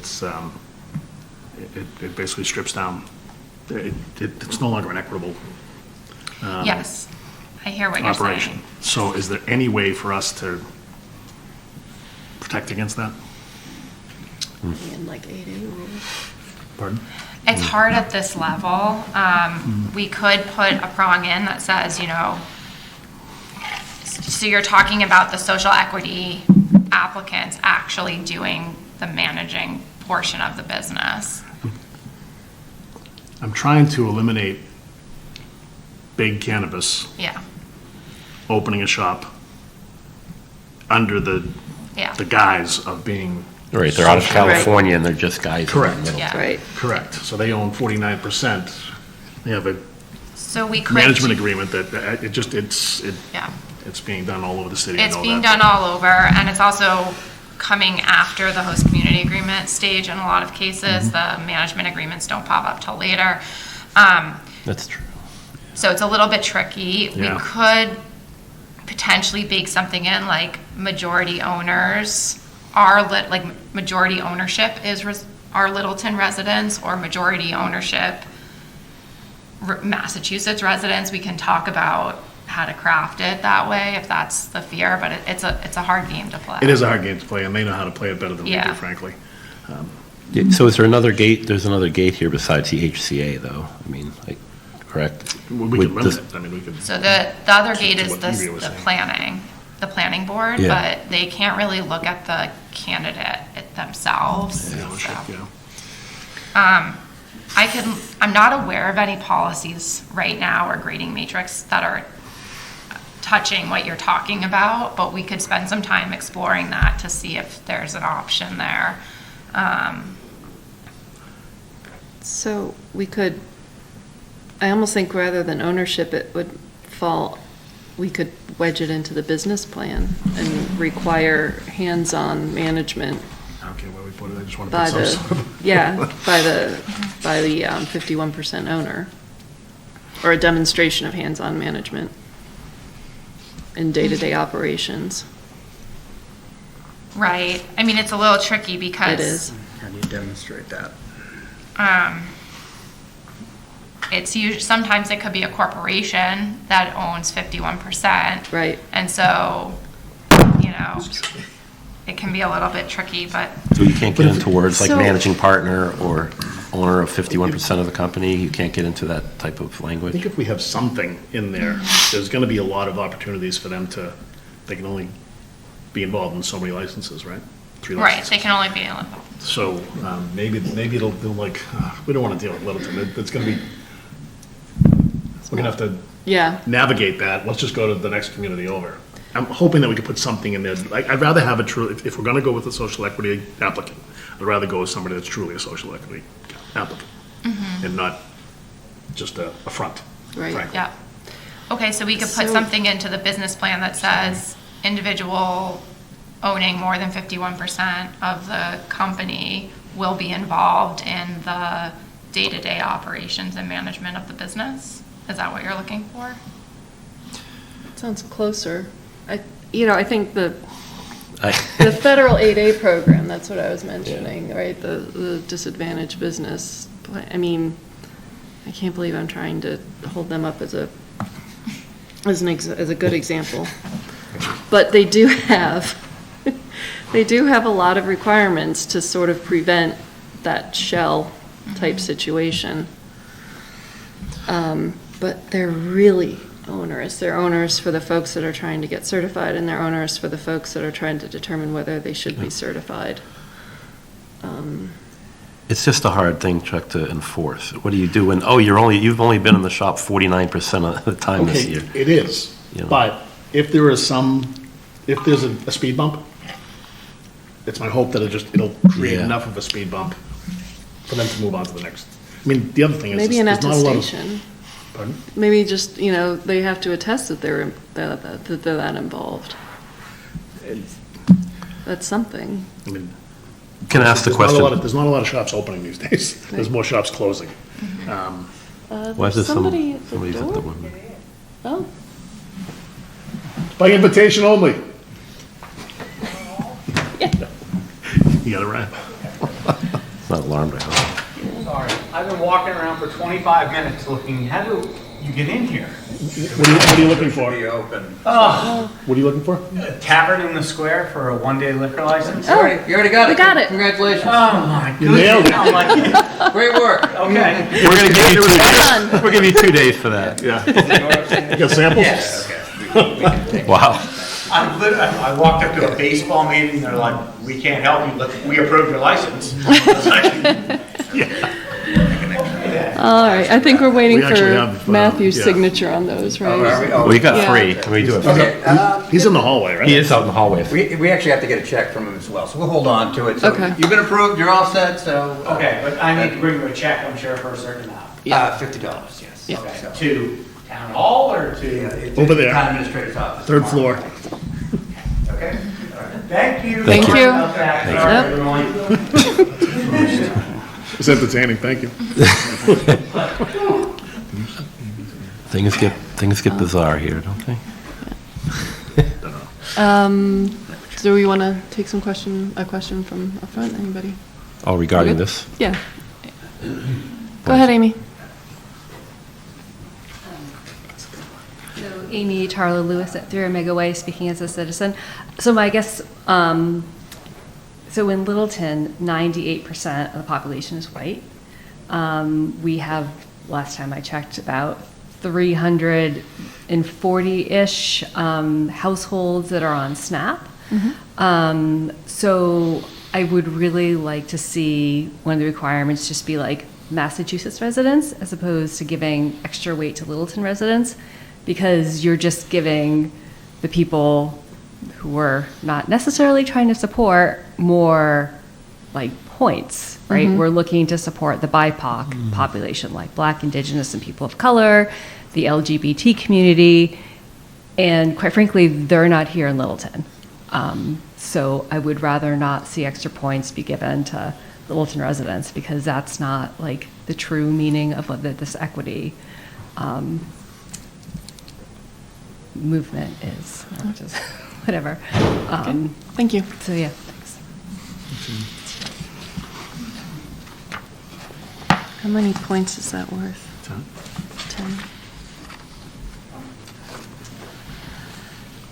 120 for at least 3 years. Under location? No, where is that? Ownership. Ownership. It's actually 20 points. Owners or have been resident for at least 3 years. 20 points. Now we could do 10. We could split 10 for Littleton and 10 for Massachusetts. Massachusetts. Yeah, Do you like that? I'm fine with that. Can we revise that? I'll reserve comment on what happened. It's okay. It's fine. The door's open. Just the point that I was making before, the back door entrance, was just that, Evie, I was just looking at you mostly for, It's fine. to reinforce there's not a lot of cannabis shops open these days. There's more closing than there are opening. We've got a couple of applicants, frankly, or letters of interest, already to open in Middleton, who I'm pretty certain are not going to qualify for social equity. But I think we need to put something forward, but I'd like to try to put some teeth in so that if we don't go with either of the two applicants that are now, so that if you do get a social equity applicant, it's truly a social equity applicant. It's not XYZ Cannabis out of Colorado or California. Right, agreed. And I don't want to get too far into the weeds, because again, there's not a lot of people applying to open a dispensary right now, because Right, I know. I mean, Saturated. we can back into how much we're getting from Collective, which is their revenues between 6 and 7 million, I think. Gage down the street, they've dropped down quite a bit, and they're 8-ish. So a shop, another shop opening would take some from each of them in all likelihood. But what are we looking at? Looking at $3 million. So, and if that social equity person is splitting their, and we go based on gross sales, so I guess it's not, we don't care about the equity part and who's getting the money, but we kind of do. So I guess I want to try to tighten it up, but I don't think we have to get too bogged down in it just because. Yeah, I think some of these, We're going to get an applicant, frankly. how much flexibility do we have when we're actually questioning an applicant that's standing in front of us, and that question gets asked? If we ask it of everybody, that's a fair and equitable treatment of an applicant, correct? Correct. So Yeah. we can also do it that way. It's not like we've got 30 licenses, we got literally one. Right. So And if we do grant one of the two applicants that we have right now, then this is going Right. to play until one of the other licenses. could be 30 years, Available. yeah, I mean. And so I think the last meeting we also discussed, well, we could choose one, right? We could just say, okay, we know we have one special permit available. We're only going to issue one host community agreement. That's option A. Option B is anyone who scores higher than a 60 or whatever number you choose, suggested by one select board member was 60. Whatever number you choose, we are going to give you an HCA, and it's first to the finish line. And therefore, it is not in this, this board doesn't have to kind of fine tune it. It's, you've crossed the threshold, we deem you acceptable, go get your planning board permit, and whoever gets the permit first is permitted to operate. So that's option B. And then option C is, we wouldn't need to do the matrix, and we just give everyone who asks an HCA. So those are the three options. But then you just, we're down this path of the social equity, so I think we got to stay with it. Yeah. I mean, I just thought, I want it to mean something too, so Chuck, I don't know whether it comes out in questioning, but I don't know if that wouldn't give you I don't think the ability to deny or sending an HCA forward unless we were only, in that case, sending one forward. We had 2 applicants, we asked that question specifically, and one says, yes, we own 7 of these across the country. Right. Well, that's probably not necessarily what we want in Littleton, but. Well, we won't be able to, But the scoring's already happened at that point, or does the scoring happen after the interviews? But if we're going to send everyone forward that scored over a 60, or if they both score over a 60, so they're relevant, and but we're only going to move one forward, Right. we can question on top of this, correct? Correct, and also, I mean, I guess we should also say, we talked about this before, you can reserve the the host community agreement for social equity applicants. So if that's what you want to do, you can hold it aside for 3 years, we can look at doing something like that, and if you don't have an applicant that comes forward within that period of time that qualifies, then you open it up to everyone else. So there's lots of options. I mean, They haven't come forward yet, and it's been how many years? So I keep going back to, we've got 2 applicants in hand, so 2 birds in hand, sort of, as long as they can get through the process, whether it be in front of us or in front of planning board and get a special permit. I'd like to try to do whatever we can to try to get the license creating some revenue for the town. Yeah.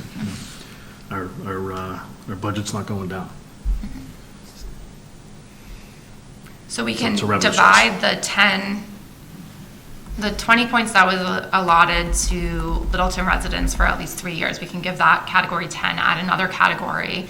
If you've been a Massachusetts resident for 3 of the 5 years, you get 10. So we can cut that in half. If that addresses the concern. I think I like that. I think it's a good point. Yeah, I really see this being, I'm not going to say it's not as valuable to a town, Littleton, because it's social equity, but when you're talking about a city like Boston that has how many of these licenses, it's a huge issue. We're having trouble getting people to even apply to this, so it's one of those, and we're probably not going to have more than 2 licenses for the foreseeable future. And one is not going anywhere anytime soon. And so I would rather just move this forward with that change that you just mentioned. Open it up, and anyone that wants to apply. Well, under that way of thinking, we'll grant an HCA to anybody that comes in. No, but I mean, with or without a social equity policy, we don't have a social equity candidate. Agreed. So we're not sitting here talking about, well, we have got social equity candidates, so it's wide open right now to anyone. So if we had several candidates that fell in that category, then I'd definitely want to have more of a discussion, but that's not the case for Littleton anyway. I can't speak for other communities. So What do you want to do? Yeah, I'm good with just to that. add that language. Yeah, I'm good with that. Split the. So we'll 10 and split 10? it, and then I'll add owners have documented business experience and are in good standing, just so that we have That's the that other thing. flexibility there. Okay. It's interesting. Why cannabis? Why isn't this attached to liquor licenses? Why isn't it? Something that really has a bite, as opposed to one license. I mean, if the state's serious about it, then let's be serious about it. That's all. Anyway, that's my 2 cents. And it's already been taken advantage of. So do we need to vote on this, or? It'll come in, but we're also going to be talking about social equity policy as well. Yes. All right. So I received fewer comments on the social equity policy. they're in red. So we struck subsection E about reserving, because we talked about the fact that we weren't going to do a reservation. I consolidated E into H a little bit as well, and removed equity measures doing the one-to-one system, because we talked about that. So very minimal changes to this policy from what you've seen before.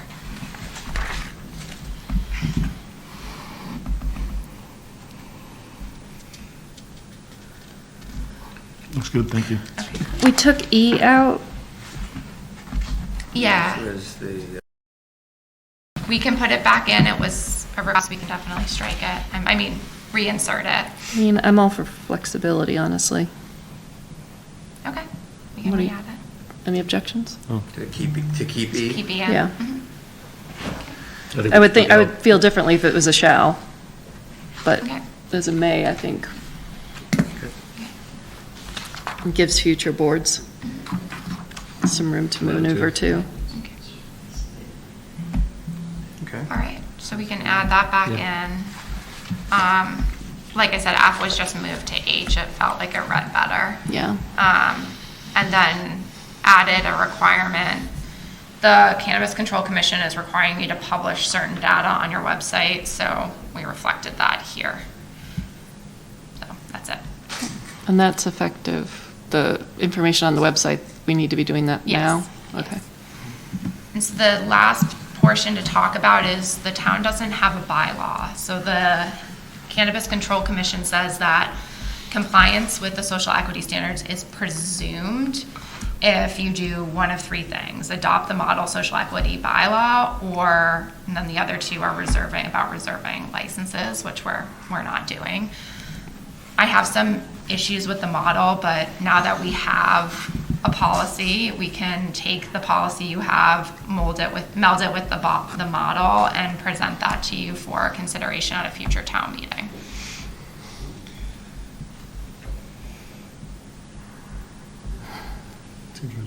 Yeah. It's a lot of work, I know. Yeah, I hate to bring it back to town meeting. I really do. And personally, I think the model bylaw doesn't do anything different than your policy does, so I'm not sure what the Right. point is. So I mean, it'd be one thing if it was substantive and exactly was going to For achieve those that something. have read it, But yeah. So I think definitely not the fall. I think we should wait till the spring to see if anything else changes with the commission. Things are moving quickly, and okay. I don't think it needs to be done immediately. But that doesn't preclude us from, No, you can move forward. Okay. Are we good with that? So, yeah, so if you did want to move forward, I would say to approve the motion as amended on both the social equity and the matrix. Okay. I'll entertain a motion. that was just it, wasn't it? A vote to review, and, okay, let's see. You want to just go with what Ryan just said? Yeah, The motion? I'll say it. It's a move that the select board vote on the cannabis social equity policy and cannabis host community agreement application review process as amended, including the grading matrix for HCA's as amended. So moved. Moved by Gary, seconded by Chuck. All those in favor? Aye. All right. Thank you. Give you a thank you. Yeah, no Thank you. problem. Stay for A lot of the. time and effort. Yep. Oh, yeah, you're doing that. Are you working on a lot of those for different towns? So many. Yes. We're doing a lot of cannabis work right now. Yeah. Yeah. All right, next we've got the intermunicipal agreement between the town of Air and the town of Littleton. Want to get Matthew back? Yeah, we need Matthew. Yeah, you know. Oh, thank you. Tim. We can leave them up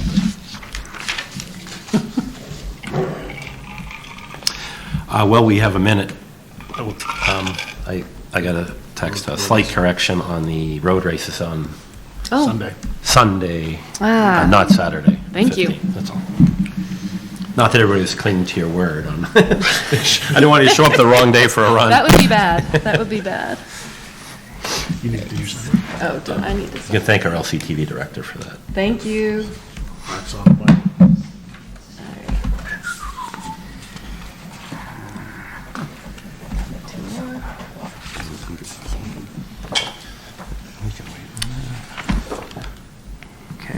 next item up is the approval of an IMA between the town of Air and town of Littleton.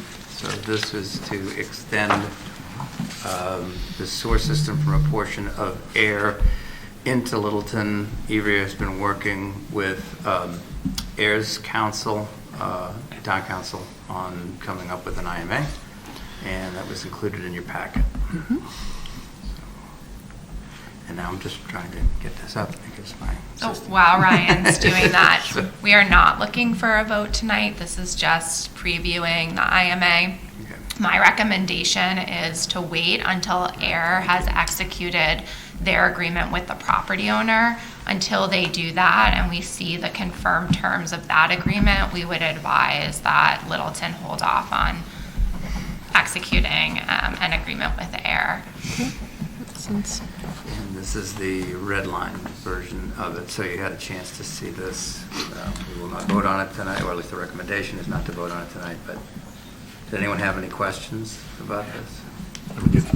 Everybody's aware of the change from the commissioners that changed their vote. Their vote, yeah. Now Okay, I they're- want to make sure, because I didn't know if the whole board was aware of that. Yep.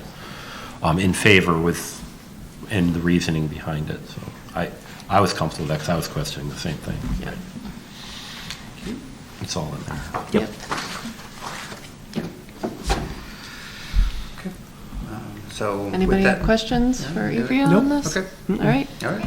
I just, can we Thank put you. in that they have to put an all town in there as well? Sorry? They have to put an all Oh, an all town. It's going to be Something close. yeah. It's going to be, Hafner's is kind of doing the Yeah. same idea. All right. Okay, so we'll move forward with that. So, Awesome. thank you. Thank you guys. Thanks, Ivrea. Like the sandwiches? Yeah, I do. Okay. Thanks, Ivrea. Moving on. Request from the Bicycle and Pedestrian Advisory Committee to utilize town property to build a trail connecting the Two Brothers Trail to Long Lake Park. We got a lot of good background information on this one. I think We got Jerry some- here to And present. is there somebody here who's, We had some mail on it, too. we got mail? So I think it was Jerry Cavallo that was going to present. Is he here tonight? No. Okay. So, yeah, I know it was his request, so we put it on. So if he isn't here, we can Table it? table it to the next. Is anyone here for that?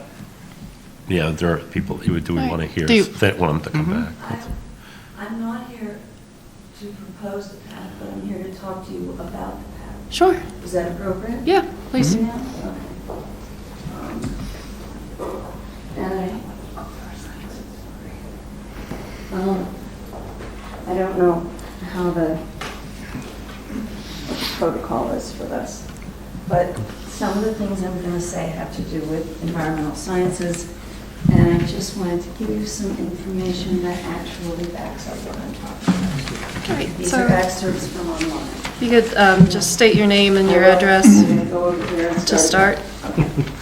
My name is Susan Silverberg. I live at 2 Aspen Road, which abuts the area through which the path is proposed.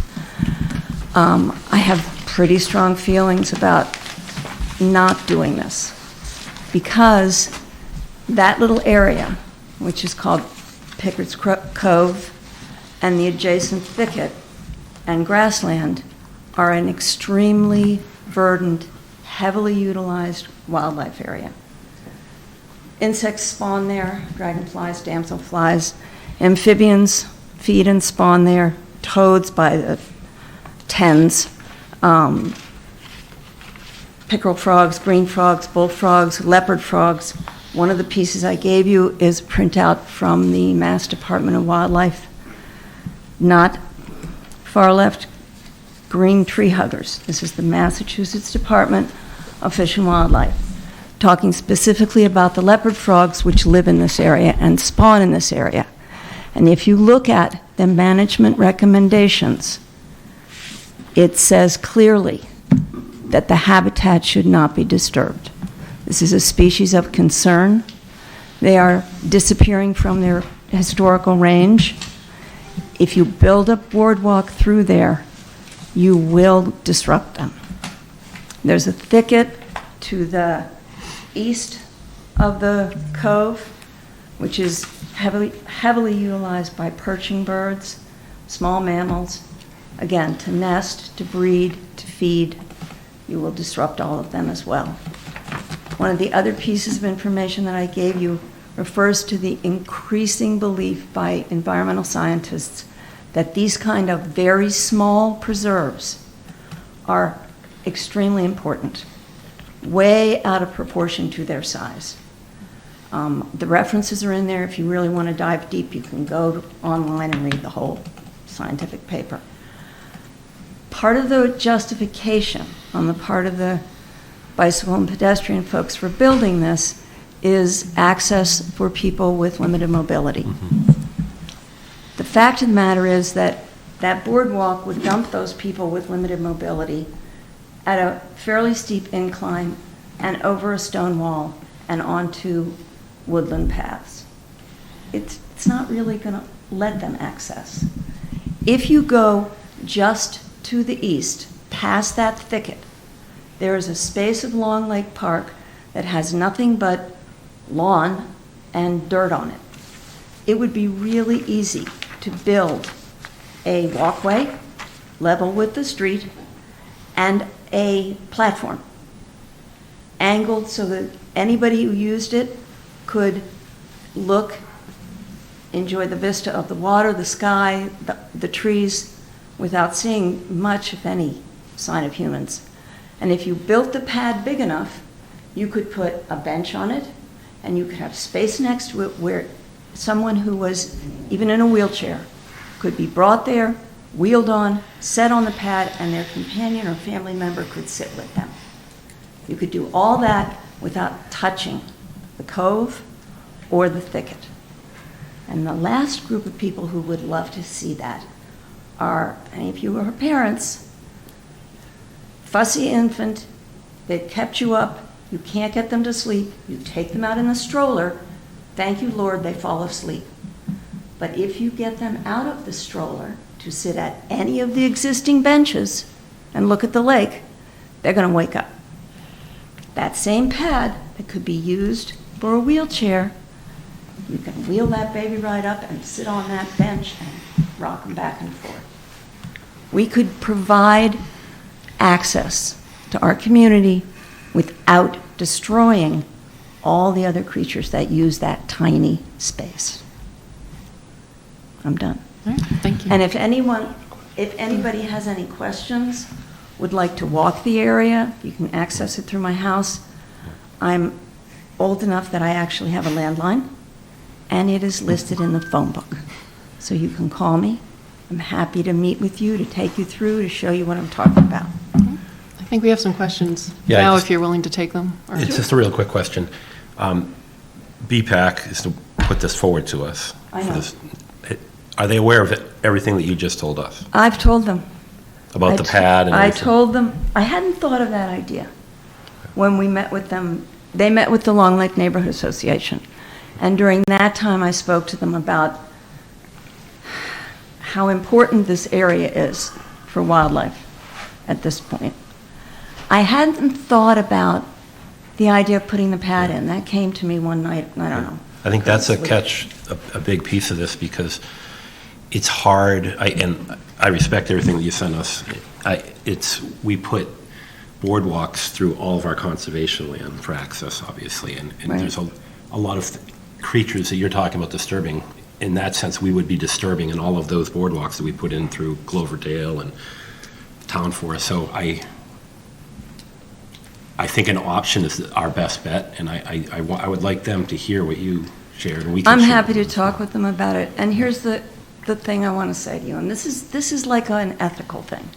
It's not going to be documented in any scientific book or anything about boardwalks or anything else. Human beings are currently presiding over the biggest wave of extinctions since the Earth began. We need to take a lot of land for housing, for water, for power, for roads, and we do that. This we don't really need. We want it. And there's an ethical difference to my mind between need and won't. Thank you. If I could. Yeah. Since the Conservation Agent is here, I wonder if we could speak to her briefly about the impact of this, the realities of putting a boardwalk across this land as relates to DEP and the Conservation Commission, and whether or not BPAC has spoken to CONSCOM about it. Okay. Am I done? Yeah, thank you. I mean, Conservation Agent and Conservation Commission. Why don't you both come up and tell us what's going on? Amy Green, Conservation Agent. Yeah, BPAC has spoken to me. They haven't been in front of the Conservation Commission yet. I said their probably best course would be to talk to the owners first, both to you guys and to Neff, just to make sure that they could pass that hurdle, because you're gonna have to sign any permit that comes to the Conservation Commission. And we would go from there. You know, I had just told them it would be a bit of a heavy lift. As Ms. Silver mentioned, you know, there was a bit of an upslope at the other end, but nothing that you can't do without. So, and it would have to go through Conservation Commission, DEP would get their chance to comment on it as well. Right, so you had mentioned all the other ones on conservation. They all go through all the legitimate filings and such, but if there is wetlands that are altered, there's going to have to be an area of mediation as well. So it's going to be a process, and the commission may ask them to find alternative routes as well. So like an alternative analysis of why are you choosing this particular path. So these other projects that we've had done, don't they go through all of that vetting before it comes to us? Well, we don't own the other places. That's why. fair. So those are under the Yeah. Town Forest, I think, came to you first, or at least you're made aware, because that is under you. The rest start and stop, if you will, with Concom. So the majority are all through conservation. So I think until BPAC's here to represent, I think we should probably wait. But I think it sounds like they need to figure out whether or not that's even it's a viable option. Yeah, right. It's going to go through get through DEP before anything else happens. And they'll have to flag the wetlands. They'll have to go through the whole process. Yeah. Okay. Thank you. All right, thank you. We got somebody who wants to speak to it. Okay. Alan Silverberg, 2 Aspen Road. First of all, number one, whoever wrote 16 boardwalk sections at 8 feet apiece is probably off by a half to a third. More than likely, to get this boardwalk constructed, you're going to have to make it 500 to 1,000 feet long. First of all, you should understand that the boardwalk that people are talking about is going to save something like 45 to 50 seconds of walking between the road and an existing path that is already gets you from Lake Shore, from Aspen Road to the woods. That's there now. It was ordered or suggested by a court 10 years ago as an adequate solution to getting around this land. So the question is, number one, why we would interfere with the existing path. You can't have both. Right. It's got to be one or the other. Right. It's got to be the boardwalk or the path. Right. The path is a much, much safer and easier way to get from Aspen Road to the woods, to Brothers Trail, number one. Number two, it's a much safer path for somebody that doesn't need assistance. For a person that's handicapped, I would think the vast, vast majority would want to take the existing path that's already there. Also, the drawing, can we put the other drawing back? Thank you. Well, he's bringing that up, Mr. Silberg. Yes. The path that you're speaking of is as you head up Aspen, up Yeah. the hill. Yeah. It's probably on the left-hand side, just Yeah. beyond number 2, between number 2 and number 10. correct. That's not currently handicap accessible, though, right? So there's a lot of The climb overs. boardwalk won't be handicapped accessible either. I happen to be probably I've lived in that spot for over 50 years. I've lived on Long Lake for 55 years or close to that. So I think I'm real familiar with the number of people and the way they want to enter that woods. And I talk to them regularly when I see them going by. And I've had very few object to having to use the existing path and wanting to cut through my yard. Okay, so we've Number got one. your picture up. Pardon? Do we have the picture up? Yep. All right. Do you mind if I walk up towards the... There's We have one on the here other in side front of of you you here. there, too, yeah. Be easier. This land here, the majority of this path is going to have to bypass this land. This is much too short to access the land. They would need to extend it well in this direction because this is very steep. There's no way you're going to be able to go down from there. As far as I understand it, the only value of this path was to give you an opportunity to see the lake for another 45 seconds. That's what the petitioner mentioned last time. He also mentioned what I thought was kind of strange, that he felt that this path was a way of keeping the people with money, having exclusive water frontage, and the people without money not having this frontage. It turns out the whole lake shore is blocked from being viewed, the lake. You can't walk along Lakeshore Drive all the way down here and see the lake because mostly it's brush. It's just not visible. I think there's a number of other things. Last time they mentioned that Don Prouty, who owned this land, would have wanted this path. That's not true. Don Prouty had specifically told me that he wanted to give this path, sell this path to me. And I can prove that by showing you the survey plans he had drawn up over this path. He had his original survey plans had the path running around my house. Later, when they survey us, which if you'd like to see it, I'll be happy to leave a copy of those plans. Sure, you could maybe send them to Ryan tomorrow or something. Yeah, let me leave you with it. This is the That's a original copy. plans. When Don Prouty was told that separating out the spot in a survey map for just one house didn't seem appropriate, he said, that's fine. He had promised this path to us for 50-plus years. Okay, so I don't want to relitigate the who owns the path or who should own I'm the not path. So really- No. I'm just representing... let's talk about the boardwalk, please. Yeah, I'm presenting what the person that wanted to present the boardwalk said at a public meeting recently, 2 weeks ago. Okay. That's all I'm talking about. I don't want to get it relitigated either. I spent tens of thousands of dollars litigating this years ago. I know the town spent tens of thousands of dollars. It was probably closer to $100,000. Okay. At this point, I don't think I'm likely to agree to continue both paths. And I don't think I'm going to allow any town equipment to go through my yard to create this boardwalk.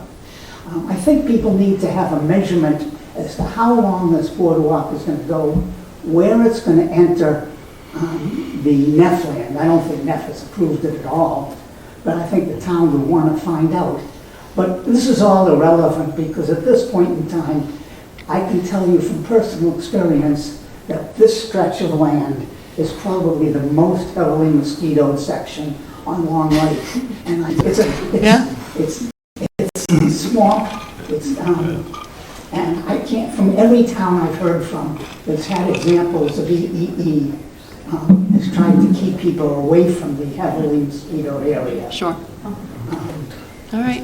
In my understanding is Acton had their first case of EEE. Yeah. Yesterday or today. I can't see how this board would want to make it easier to bring people into a heavily mosquitoed section with EEE compared to the path that now takes them completely around the mosquitoes. Okay. Thank you. Thank you. I'd like to, I'm going to get out there and walk. Yeah. I've walked this, but I can't, in my head, can't picture exactly what I'm looking at right there. Yeah. The other question, we're going to have to get, I'm on the Disability Commission, and we're being told, and we're going to be doing assessment of all our properties, forcing, pretty much advising all the communities to have boardwalks. So I want to make sure that there's not some, I mean, at this talkable, I've heard why the boardwalk isn't really accessible. Well, then why are we putting them in everywhere that the state wants us to put them in for ADA? We want accessibility is the number one thing we want. That directly conflicts with owners that have lived in a pristine area for a long period of time. And you're giving access to more people, more traffic, more everything. And then the wildlife piece. So I want to get more, we definitely need more information, I believe. Would the board like me to just reach back out to BPAC for the next meeting? Okay. Yeah, we need to talk to them, and I will bring this up also at the next Disability Commission meeting, because Yeah, I'd like to understand how this was determined to be more accessible, whether they talked to the Disability Commission and they did not. Or maybe individual members, I don't know, or maybe they looked at guidelines. But yeah, I'd like to understand how the design came to be. Thank you for your. Yeah. Thank you. Are we ready to move on? Mm-hmm. All right. Good. Oh, one more. Yep. Let's keep it brief. Okay. Rob Rounds, 25 Juniper Road. So this is part of the 2023 bicycle pedestrian plan that I think you folks approved previously. I think some of the comments, and some of you know some of my photos with regard to, I encourage you to really listen to what is the intent of this, if it's as presented with regard to ADA. That street could use some work, and there's some really nice benches that already exist, and I agree with Susan or Alan who made the point you can't see them. So conservation's here. I'd love to be chatting and encourage you folks to really broaden your perspective with regard to that, with regard to how can we make this really an area that people do want to come to avoid the headaches and the I think problems. we need to hear from BPAC on what their intent is with So, this and work out, because obviously this hasn't been fully vetted, and we're only hearing one side of it here, so. You folks walk the Yeah. area, I know a number of you do. I encourage you to be thinking more broadly as you hear their responses. Let's not just focus on this immediate little area. Think about that connectivity that I saw on the agenda from the playground at Long Lake to Proudy. Mm-hmm. Think about that whole area as opposed to just the small. Sure. Thank you. All right, thank you. All right, moving on. Request from the Conservation Commission to subdivide Lot 107 at the Nagog Hill Orchard.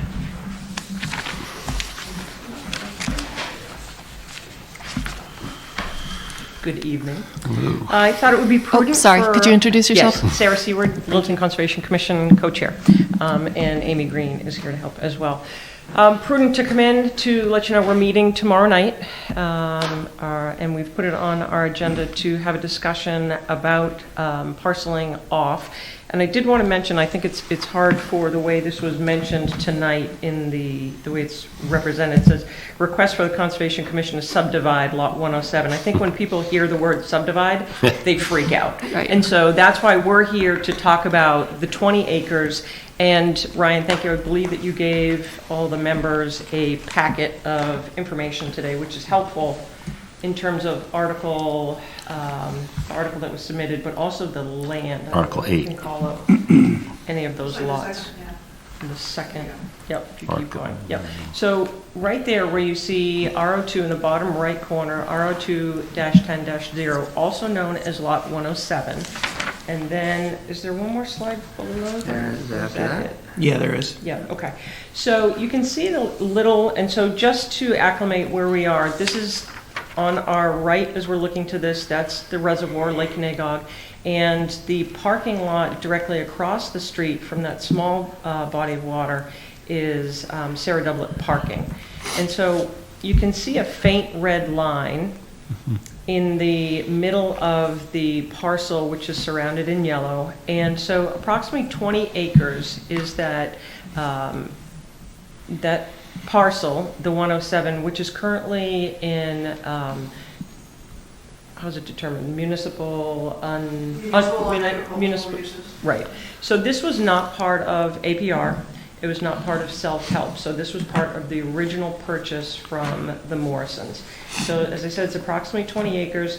It has 2 man-made bodies of water that are there, and there's structures. What the conservation is looking to do is to take approximately 7 to 7.5 acres, which has really been in the what we've always considered the care, custody, and control of conservation since 2015, when we went to the town warrant article to vote on this. And so what we're trying to do is to tidy up some of our loose ends. We do have others, parcels in town that we'll be coming to eventually, but while Amy's still employed with the town and knows a lot about these, we wanted to try and start to kind of go forward to follow up with this.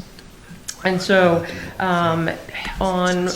let's see, and this is what we call, this is part of a non-lease parcel as well. This is not part of the current NAGOG Orchard Committee. So this has never been in kind of discussion. So this lower parcel. And then 2019, I think it was, we treated for invasives on here as well with the support of Littleton Conservation Trust and one of the abutters who helped pay for that. What's happening in this lower unit of land is that we can no longer use herbicides because of the reservoir. And so it's already, I walked it the other day, it's already starting to come back with the invasives. So we really need to start to mow it to maintain it. We don't know if trails will go in there eventually. We're not opposed to that, having just had that discussion. And so in your packet, we talked about November 2nd, special town meeting in 2015, Article 8, basically voted with that 2/3 vote that was required to go ahead. We had just had a joint walk with Conservation and the then Board of Selectmen to walk that lower area, and they felt that it wasn't being used in the ag, didn't receive any federal or state funding, and so we had always thought, let's go ahead and transfer that. At that time, the board was supposed to survey that to subdivide those approximately 7 acres off of the 20, and it was never done. And so it just fell through. So it was even in your lower notes, you'll see on October 30th, 2015, the Board of Selectmen and Conservation Commission conducted a joint on-site inspection, talks about the lot, and determined to exclude a portion of that lot for the leased premises as reflected in the motion above. And that motion is the one that you're given in your packet, Article 8. Questions? I do. I definitely do. So RO2 10-0, that's that whole property in yellow, the whole piece in yellow? So if you go, yes, the So whole, that now- whole thing. Now, looking at the barn, I guess we'll call it a barn. Conservation is not interested in. But any is construction. that conservation? No, So that's protected by the APR, what's north of that red line? no. None of it is. None of So- it. No. On this, wherever you look in the yellow, there's no protection for APR. So why aren't you interested in that? Really, we don't want the buildings. So we just don't have the funding. I was just thinking, Sarah Doublet it's a tight parking lot. Mhm. This would add, whatever we do there, by having there is a parkable space behind that barn, a pretty good sized field that you could easily turn into a parking lot. Not without putting cement down, I'm not talking, but just a grass parking lot of gravel. So, and that's certainly something that And- we can talk about. As I said, we're having our first meeting tomorrow night with Conservation. It's a very, very dangerous corner. Oh, it definitely is. So I don't Yeah. know personally, living in that area, if it would be safe to do that. And with the impact to the reservoir, I envision that it would be difficult to get any type of parking on the lower right area when you look at that map in there as well. But Gary's talking about behind the barn. Yeah, either area. Down below, I don't think we get parking, and up above, you There's definitely you could possibly get it above the barn, right off of the cul-de-sac. Right. I'm thinking, I'm reaching way out now, complete Sure. streets, sidewalk, all the way up that road now. So that would take care of some part of that problem. This is Yeah. the future where we're going is Sure, I think we sidewalk can and mention everything. that. That's open for discussion. As we're not looking for any vote or anything tonight. We just wanted to kind of get your thoughts on direction. Our main focus right now is to really get the lower level of that preserved for conservation so that we can keep going on and help with the invasives down there as well. But you wanna bring this to fall or springtown Fall. meeting? Fall. Yeah. I'm not against that. I'm pronounced that northern piece. We could always make another motion or something for that as well, I think, but we'd have to carve out the buildings. Well, so, So, sorry. sorry, I think Chuck wanted Go ahead, to- Chuck. Yeah, so I was here in 2015, and I do remember the conversations and Rick coming forward, and there was a team going after the invasives, and that's what we voted on, was to allow LCT and volunteers to go down there and In 2019. the conversation started in 15 though, right? Conversation started 100 years ago. long before that. Yeah. So when we did the walk and then obviously the town meeting. Yeah. But I'm kind of with Barry. I feel like this is, it definitely needs to be conserved. It needs to be maintained. But I've said it a number of times to a number of different people, so I apologize for repeating myself, but I've spent a lot of time over the last few years walking in Acton's Arboretum, and I love it. I have this vision of this piece of land. That's why I've all along during the Beautiful, beautiful. the lease documents, I've always wanted to, because it's not And- part of and the you have- APR. and you have water sources, so both ponds that were created for agriculture. The top one's called Goose Pond.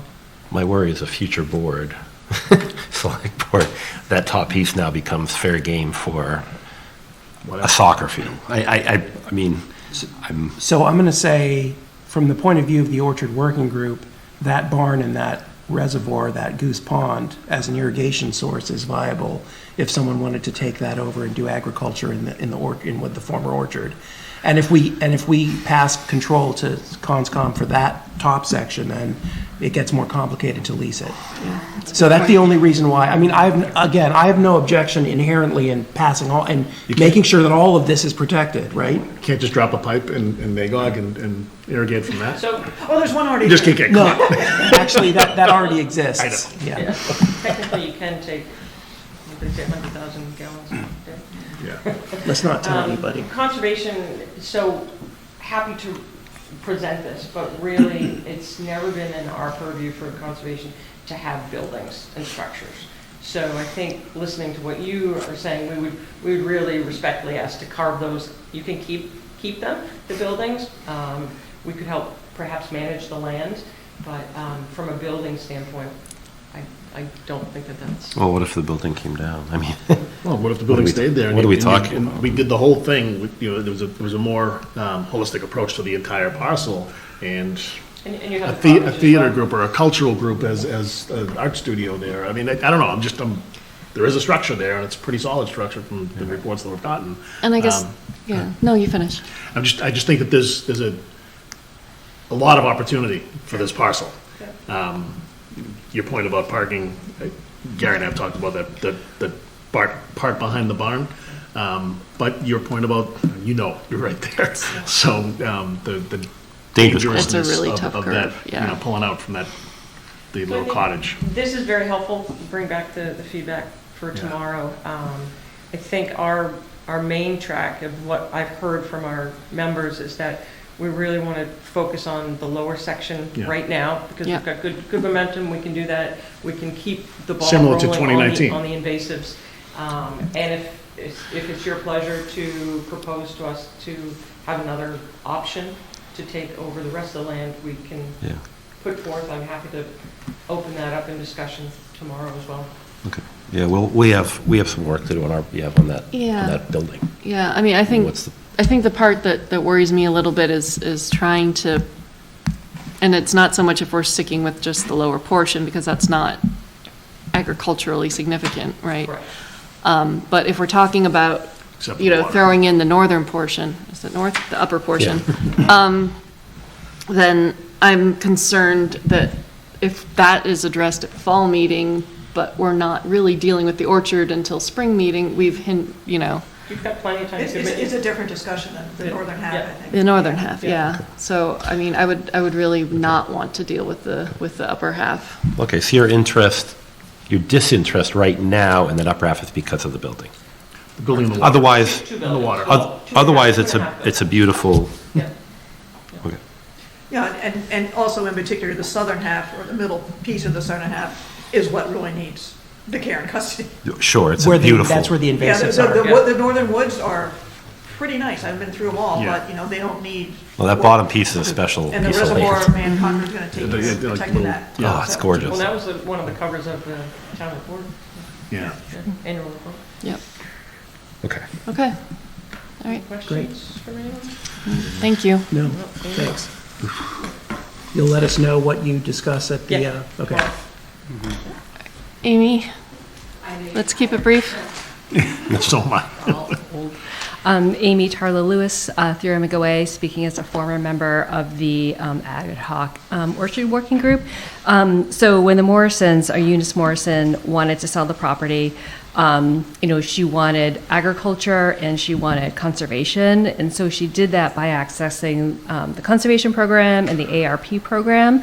And she explicitly said, and there was an explicit agreement, that there would be no municipal buildings, soccer fields, anything of that nature.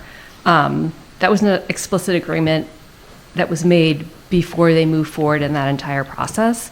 So if everyone's honoring what the Morrisons wanted, there should never be a soccer field or anything there. That doesn't mean there won't. Right, shouldn't versus won't, I think is our concern, right? The further along that people get disconnected from the Morrisons, that's my concern. It should be documented somewhere. I mean, Tim, you were.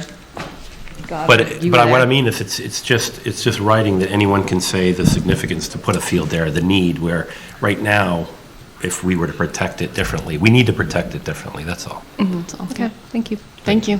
Thank you. Anyone else? All right. Good discussion. It's funny, I originally thought with the APR land, we were just going to break off every other piece to make it conservation. I didn't realize we were going to be left with municipal pieces. Just in my... Just how they're coded right now. Yeah. Yeah. All right, we got some work to do. So. All right. Moving on to the update on the special town meeting. Sure, okay. I'd like to point out. Thank you. Our moderator, Tim Goddard's here. Tim, if you'd like to come and sit up here. Sit at the big table, sure. No, we're ahead, actually. So, just to give the board just a quick overview, our goal tonight is just to kind of highlight what we're looking at for potential articles, and then come back to you on the 23rd and ask that those articles be inserted, but then we'll have some more details at that time. Really, this is just to sort of keep things moving on our end for the special town meeting. Some pieces of good news.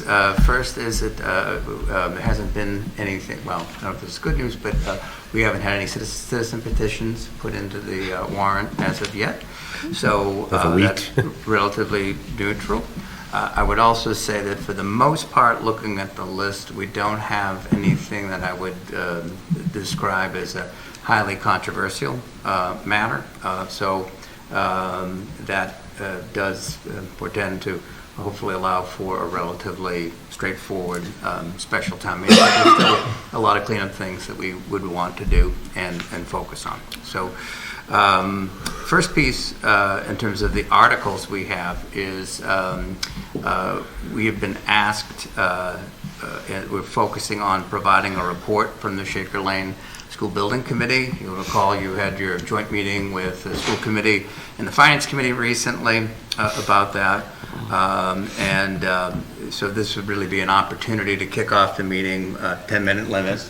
Yeah, so to provide them with an opportunity to let the town know where things stand. They are currently working on getting out a postcard that they'll be sending out to all the residents in town about the special town meeting and to come and hear more about it, as well as to...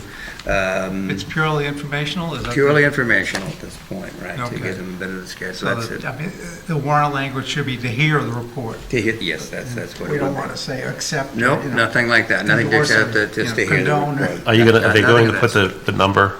Because as soon as you say the number. So part of the presentation, we'll include that and address it. So they only, per the rule of town meeting, we would only have 10 minutes. Okay, you're going to suck the air right out of the room. Well, but the numbers will be a little firmer at that point, right? They should be, yes. So just as a reminder for the select board, we are looking to have other joint meetings before town meeting to prepare us for that presentation. And that's going to take place, again, it's going to be a joint meeting with the select board, school committee, finance committee, and of course the Shaker Lane School Building Committee on Wednesday, October 16th at 7 p.m. At the police station community room. It's also going to be in person and hybrid, so people can participate online if they'd like. And then next Wednesday, October 23rd, also same location. I think this is it's so important for the community. The number is going to have a significant impact on people. So we really want to. The Shaker Lane School Building Committee in particular wants to get ahead of this and be able to inform the community, not to accept the report, but to to hear the report. Just to hear the report. Yep. Exactly. Sure. So I don't know if there would be any other reports. We typically, and town moderator will remind me, we don't typically do this for special town meetings in particular, but this is one of those exceptions of something that's probably so significant that we would need to do. Right. I think I prefer it in the form of a warrant article because then the meeting has to deal with it as a piece of business. Mm-hmm. If you kind of grant, multiple boards, 10 minutes of show and tell, then you're not going to get the meeting started. Sure. So this is fine. Right. I don't mean to put the board on the spot, but one of the other thoughts, if there was any other report, might be for NAGOG. We've obviously been talking a lot about that. Okay, Matt's shaking. No, I don't want to do that until we have a sorted out with MAPC. And That's fine. Yeah, that's fine. We'll have that. Okay, so just to go through the rest of the articles, at least as we currently have them in terms of high level. Bills of prior years, unfortunately, when we were doing our cleanup out there, I think it was the summer of 2022, there was some dumpster disposal bills that we didn't, that were sent to the wrong address, and so they came back, and that's an obligation that we would have to pay. So there's one bill there. Next piece is to amend Article 11 from the October 17th special town meeting. This is regarding borrowing authorization language, I think, for the sewer, that we wanted to adjust a little bit to better meet our needs. I think I can't remember. The language is very specific, so we would like to broaden it a bit in this end. So technical, but nonetheless necessary. Next thing is to amend the fiscal year 25 department revolving fund limit for Parks and Recreation and Community Education. When we vote every year at the annual town meeting, we have a spending limit that each revolving fund has, and Parks and Rec is trending to spend ahead of that. So there's no financial impact, but we have to meet that standard. Can I just... Sure. And this would be worth checking the bylaw. My understanding is once those limits are set at the annual town meeting, they can be adjusted during the fiscal year by a vote of this board and simultaneously the finance committee. Mm-hmm. So okay. I don't. Okay, if we don't have to have it on as an extra, I would think we don't, but okay. You're amending a department's budget. Just the revolving fund spending limit. And it's not borrowing. No. Yeah. It's really just the fees that It's just the department fees, takes in. right? Yeah. So if it's doing better in any given year, So you're not funding that department. Correct. You're just setting an upper limit on what they can take in during the year. That would be correct. Yes. Yeah. So we'll check on that. So that's fine. The next piece is something that has been proposed to us. We've been talking with some of the select board members about this, and we'd like to have a presentation brought forward to you at your next meeting. School committee will be looking at this, but basically, if you recall, town meeting voted to basically renovate the tennis courts at the high school. And now the athletic director at the schools and PRC is coming back to us and requesting changing that up a bit and considering putting the tennis courts now at the middle school. Basically, it's where the parking lot is for town meeting, just to the right in that area there. They're looking to put that lacrosse practice field there, that little field that the kids lacrosse. Right. So, and they'd be able to, the way that they think that they could put in there would be 4 tennis courts plus a small tot soccer lot there as well. Then potentially moving all of the soccer use to the upper field at the high school, and then doing some more work at Wickham Field so that would be the permanent home for Littleton High School baseball. Where are the tennis courts now at the high school? So they're basically sandwiched in between Indian Hill and 36 King Street. Okay. And the lower area there. So they're still there. They did make some changes. They were able to do some resurfacing there, so it can be used as tennis courts right now. So that's been addressed, but this would be a change to that plan. So we're going to be bringing that back to you based on a request from the athletic director and Parks and Recreation for that proposal. And there would then be a question of the funding that has been provided at the prior, I think it was the fall 2023 Article 10. town meeting, that we would maybe need to amend that or change that in some way to make this happen. So, but you'll get a good presentation at your meeting on the 23rd. So when will these tennis courts be built? Right. So, it would be, so the idea is that the funding, which is mostly there, they may need to then supplement that with another appropriation at the special town meeting, and that would kick that process off after the October 29th. So we will have a meeting to discuss. We haven't had any input in this at all. That's right. Matter of fact, this is the first time I've even heard about that field being moved there. Fair enough, yeah. And are they going to be lined for pickleball? Because we're taking a pickleball court away from. Right now, the courts at the high school are lined for pickleball. So would that change? And so that's a question that I think you should be asking. All questions I'll bring. And I don't think that's that uncommon too, Gary. So that to do it would be certainly a reasonable thing to think about in terms of the design. So again, this is from PRCE. Okay. We're putting it forward to you for your consideration. Thank you. At that time. So what is the financial impact, Brian? So we're trying to figure that out because typically, they're looking at the designer and asking their prospective designer about what something like this would cost. They're not thinking there'd be any huge changes from the 730 some odd thousand that's already been set aside. So maybe a few $100,000 in that ballpark. More. And how many courts? The same four courts. And that would allow, having all that in one place allows them to, host tournaments and things of that nature. So The 2 courts that are existing would remain. Correct. So the idea too is that it'd be something similar because you've lost the 2 courts across the way here. And so we're adding those 2. 2 courts would stay at the high school, and so that's where we're at right now. I wish we could go back in time and just keep the high school where it was. We're moving everything down. All the athletics. We're moving it all down there anyway. That's where the tennis courts at the old high school were, right where they're talking about I know. putting them now. Yeah. Next item, Community Preservation Committee, it's to amend the budget for new budget requests. I heard from Carolyn about this today. She does want to work potentially if there's any changes on the plans for the Wickham Field tennis court plan, which we just talked about, but otherwise there's no other new proposals that she anticipates that the CPC is going to see for this year. So that probably can be removed moving forward. Number 7 is a change to the compensation grid. It's to add some new Schedule B employees. Primarily, that's some other PMBC employees that they'd like to add to the grid. Number 8, very similar. We may even combine these together.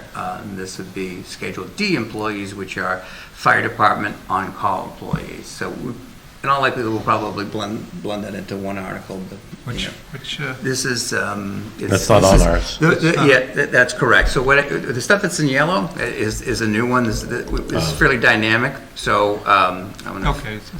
it's basically Yeah. So yellow, it means that it's something it's something Yep. new. So so that's another thing we'll be looking at. I would note that another article, which I did not have time to add because these changes were coming fast and furious before the meeting. Another would be a request to amend Article 4 of November 1st, 2023 special town meeting. We basically set money aside, $400,000 for the design of 36 King Street. We don't need all of that money based upon the current budget, and we can reallocate that to the construction cost, which has already been approved. So nothing's going to be added, it's just reallocating it to construction. Let's see, next item is capital transfers. This is a common thing that we try to do annually, which is to rescind and reprogram articles that have already that we've already basically expended all the funding that we need for it, and there's some money left over. And so typically what we've been doing is trying to put that aside for the building needs and repair needs, and it's probably what we'll be recommending again this time as well. So we'll be kind of still getting those numbers together from various departments, and should be able to give you a solid figure by the 23rd. The next two are somewhat tied to one another. First is the Shade Tree Committee. I'm just putting it in as a placeholder. Yeah, I'm a little out of the loop. Okay. So I don't know how far they've gotten since we last I know last time they were talking talked. about doing it, and so I just wanted to be considerate of them and potentially keep it in there as a placeholder. I So would. if you hear anything, Yeah. this is the time to get me, if they have anything that they want to present, that would be great. And I think that's the intent, right? Because Chase emailed us and So said that it's he wanted to work. Yeah, he's right, to working work with them. work them in tandem, right. To make So sure one they're of them, consistent. yeah, so one of them was, I can't, it was just a change to the shade tree bylaw, and then the other one was some, that the Conservation Commission, this is item 11, or maybe actually, I don't know what the number is on yours, but 11 on the screen, that would be the Conservation Commission would be looking for some sort of payment in lieu of tree replanting. So if someone didn't replace the tree, then they'd make a contribution to another fund. Shade Tree had that too. So, okay. In there, so. So there may be some capacity for combining those two. I know they're working with town council on that. So again, I'm trying to be more conservative at this point to add this in so you're aware of it and know that it's coming. The next thing that's highlighted is another one that I'm adding at this point, which is and this is something that we talked a little bit about earlier.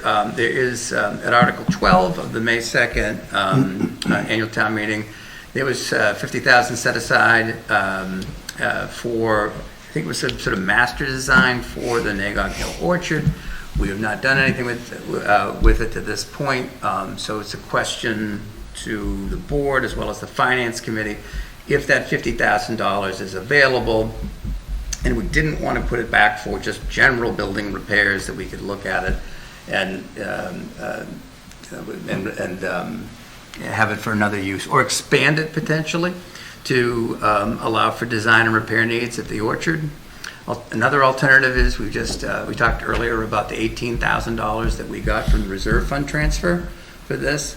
So potentially, if we approved of this article, or town meeting approved of the article, then we could basically replenish, reverse the charge and allow for there to be more funding available through, and basically keep those monies in the reserve fund for other needs that we have. You don't see a need for $50,000 in. We could, what I guess was. that's what the ordinance What I was saying, Gary, was one of the options would be to say, if you wanted to, there's different ways that you could tackle this. You could just you could do a reverse charge. If it's 50,000, roughly 20 of that, you've already had the repairs. That contract has essentially been signed. They're gonna start work hopefully next week on that scope of work. And you could do a reverse charge, but still have the 30,000, and then charge 20,000 against the 50, and still leave 30,000 in there. So that's however you want to, however you'd want to handle it. Going back to FinCom is just as easy as doing it this way. Either way. Yeah. It's if something I'm just thinking some disastrous thing happened. A tree goes through the roof. I was suggesting we have that in reserve, and we can put a time limit on if FinCom is uncomfortable of a year, just to say, let's have this in case a small expense turns into a large one. Like if a tree goes through a roof, that's a perfect example. And I think at a minimum, it would be just to expand the language, because I think the prior language is something akin to like some sort of orchard master plan or something like that, where this would really broaden it to say that for any, I'd probably say design or repair needs at the orchard. So that's fine. So next thing I did not have on yours is to fund collective bargaining agreements. We still have 2 agreements that are outstanding, which is our fire and police union. So we're not necessarily saying that we will have something for town meeting, but I still want to have that possibility and be able to keep it within the warrant should we be able to reach some form of agreement with both unions. The next item, which is 15 up on the screen, this is something the town clerk had brought up to us, which allows the town clerk the right to fix any sort of Scrivener errors to town bylaws adopted by town meeting. I'll give you an example. When we did the MBTA zoning, there were some mistakes in terms of the numbering, but we certainly don't feel the need to have to go back to town meeting every time when there's something as quirky as that might come up. So this basically gives the town clerk some discretion as to small changes. Wouldn't she have that latitude anyway?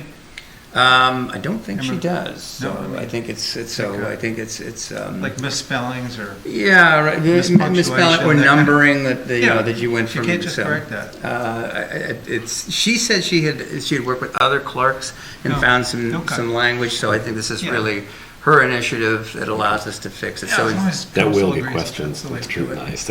What's that? Let's make sure it's as clear as possible, because it will get a billion questions. And so one of the things that by having this article in it allowed us to not have to put back the MBTA zoning, because there were those kinds of fixes that we needed to make to it. But if this is approved, then we wouldn't need to do that, and that would be accepted. And then the last item is the zoning article that the planning boards are working on regarding marijuana dispensaries. I think it was mentioned earlier in the meeting that one of the primary objectives of this is to limit the grow facilities in town. So they've been working on that, and I think this relates back to Joyce Sanders' conversation as well. Is that 2 articles? Or going to be 2 zoning articles, or? Right now it's still doing it under the same motion. Yeah, but doing it under the same motion. Okay. Correct. Yeah. All right. Yeah. So right now that's what we're that's what we're looking at for the special. It's again from compared to some of the other more recent town meetings we've seen, it's fairly straightforward. I think but you're then, in good shape. Yeah, but then again, sometimes those can get us in the biggest. Going to close the warrant in 2 weeks, is that the? That's the plan, so on the 23rd. That's usually when all hell breaks loose.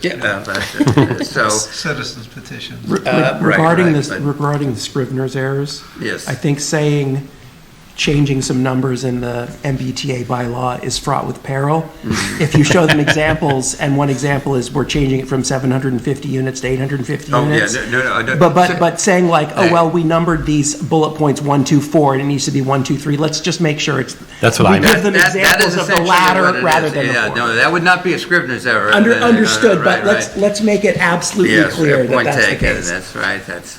That's right. So anyway, that's where we're at right now. the plan is to come back on the 23rd with something firmer than this, and we'll continue to work, of course, with the town moderator and for our next special. So I don't know if there's any other questions, but this is hopefully a fairly straightforward town meeting warrant. Thank you. Thanks. Okay. Right. Any questions on the minutes? Yes, just a Scribner's error. Under number 5, Chuck DeCoste agreed with Chuck on the phone calls. Gary mentioned there was a lot of phone calls on the division over. So I did agree with myself, but I also agree with Gary. Smarten up, Sue. Move that the select board vote to approve the meeting minutes from the joint select board meeting with the finance committee on August 12th, 2024. As amended. As amended. As amended, thank you. Second. Moved by Matthew, seconded by Gary. All those in favor? Aye. Aye. Motion to adjourn? Second? Motion to adjourn? You seconded this. Okay. Moved by Matthew, seconded by Chuck. All those in favor? Aye. All right, good night, Littleton. Thank you.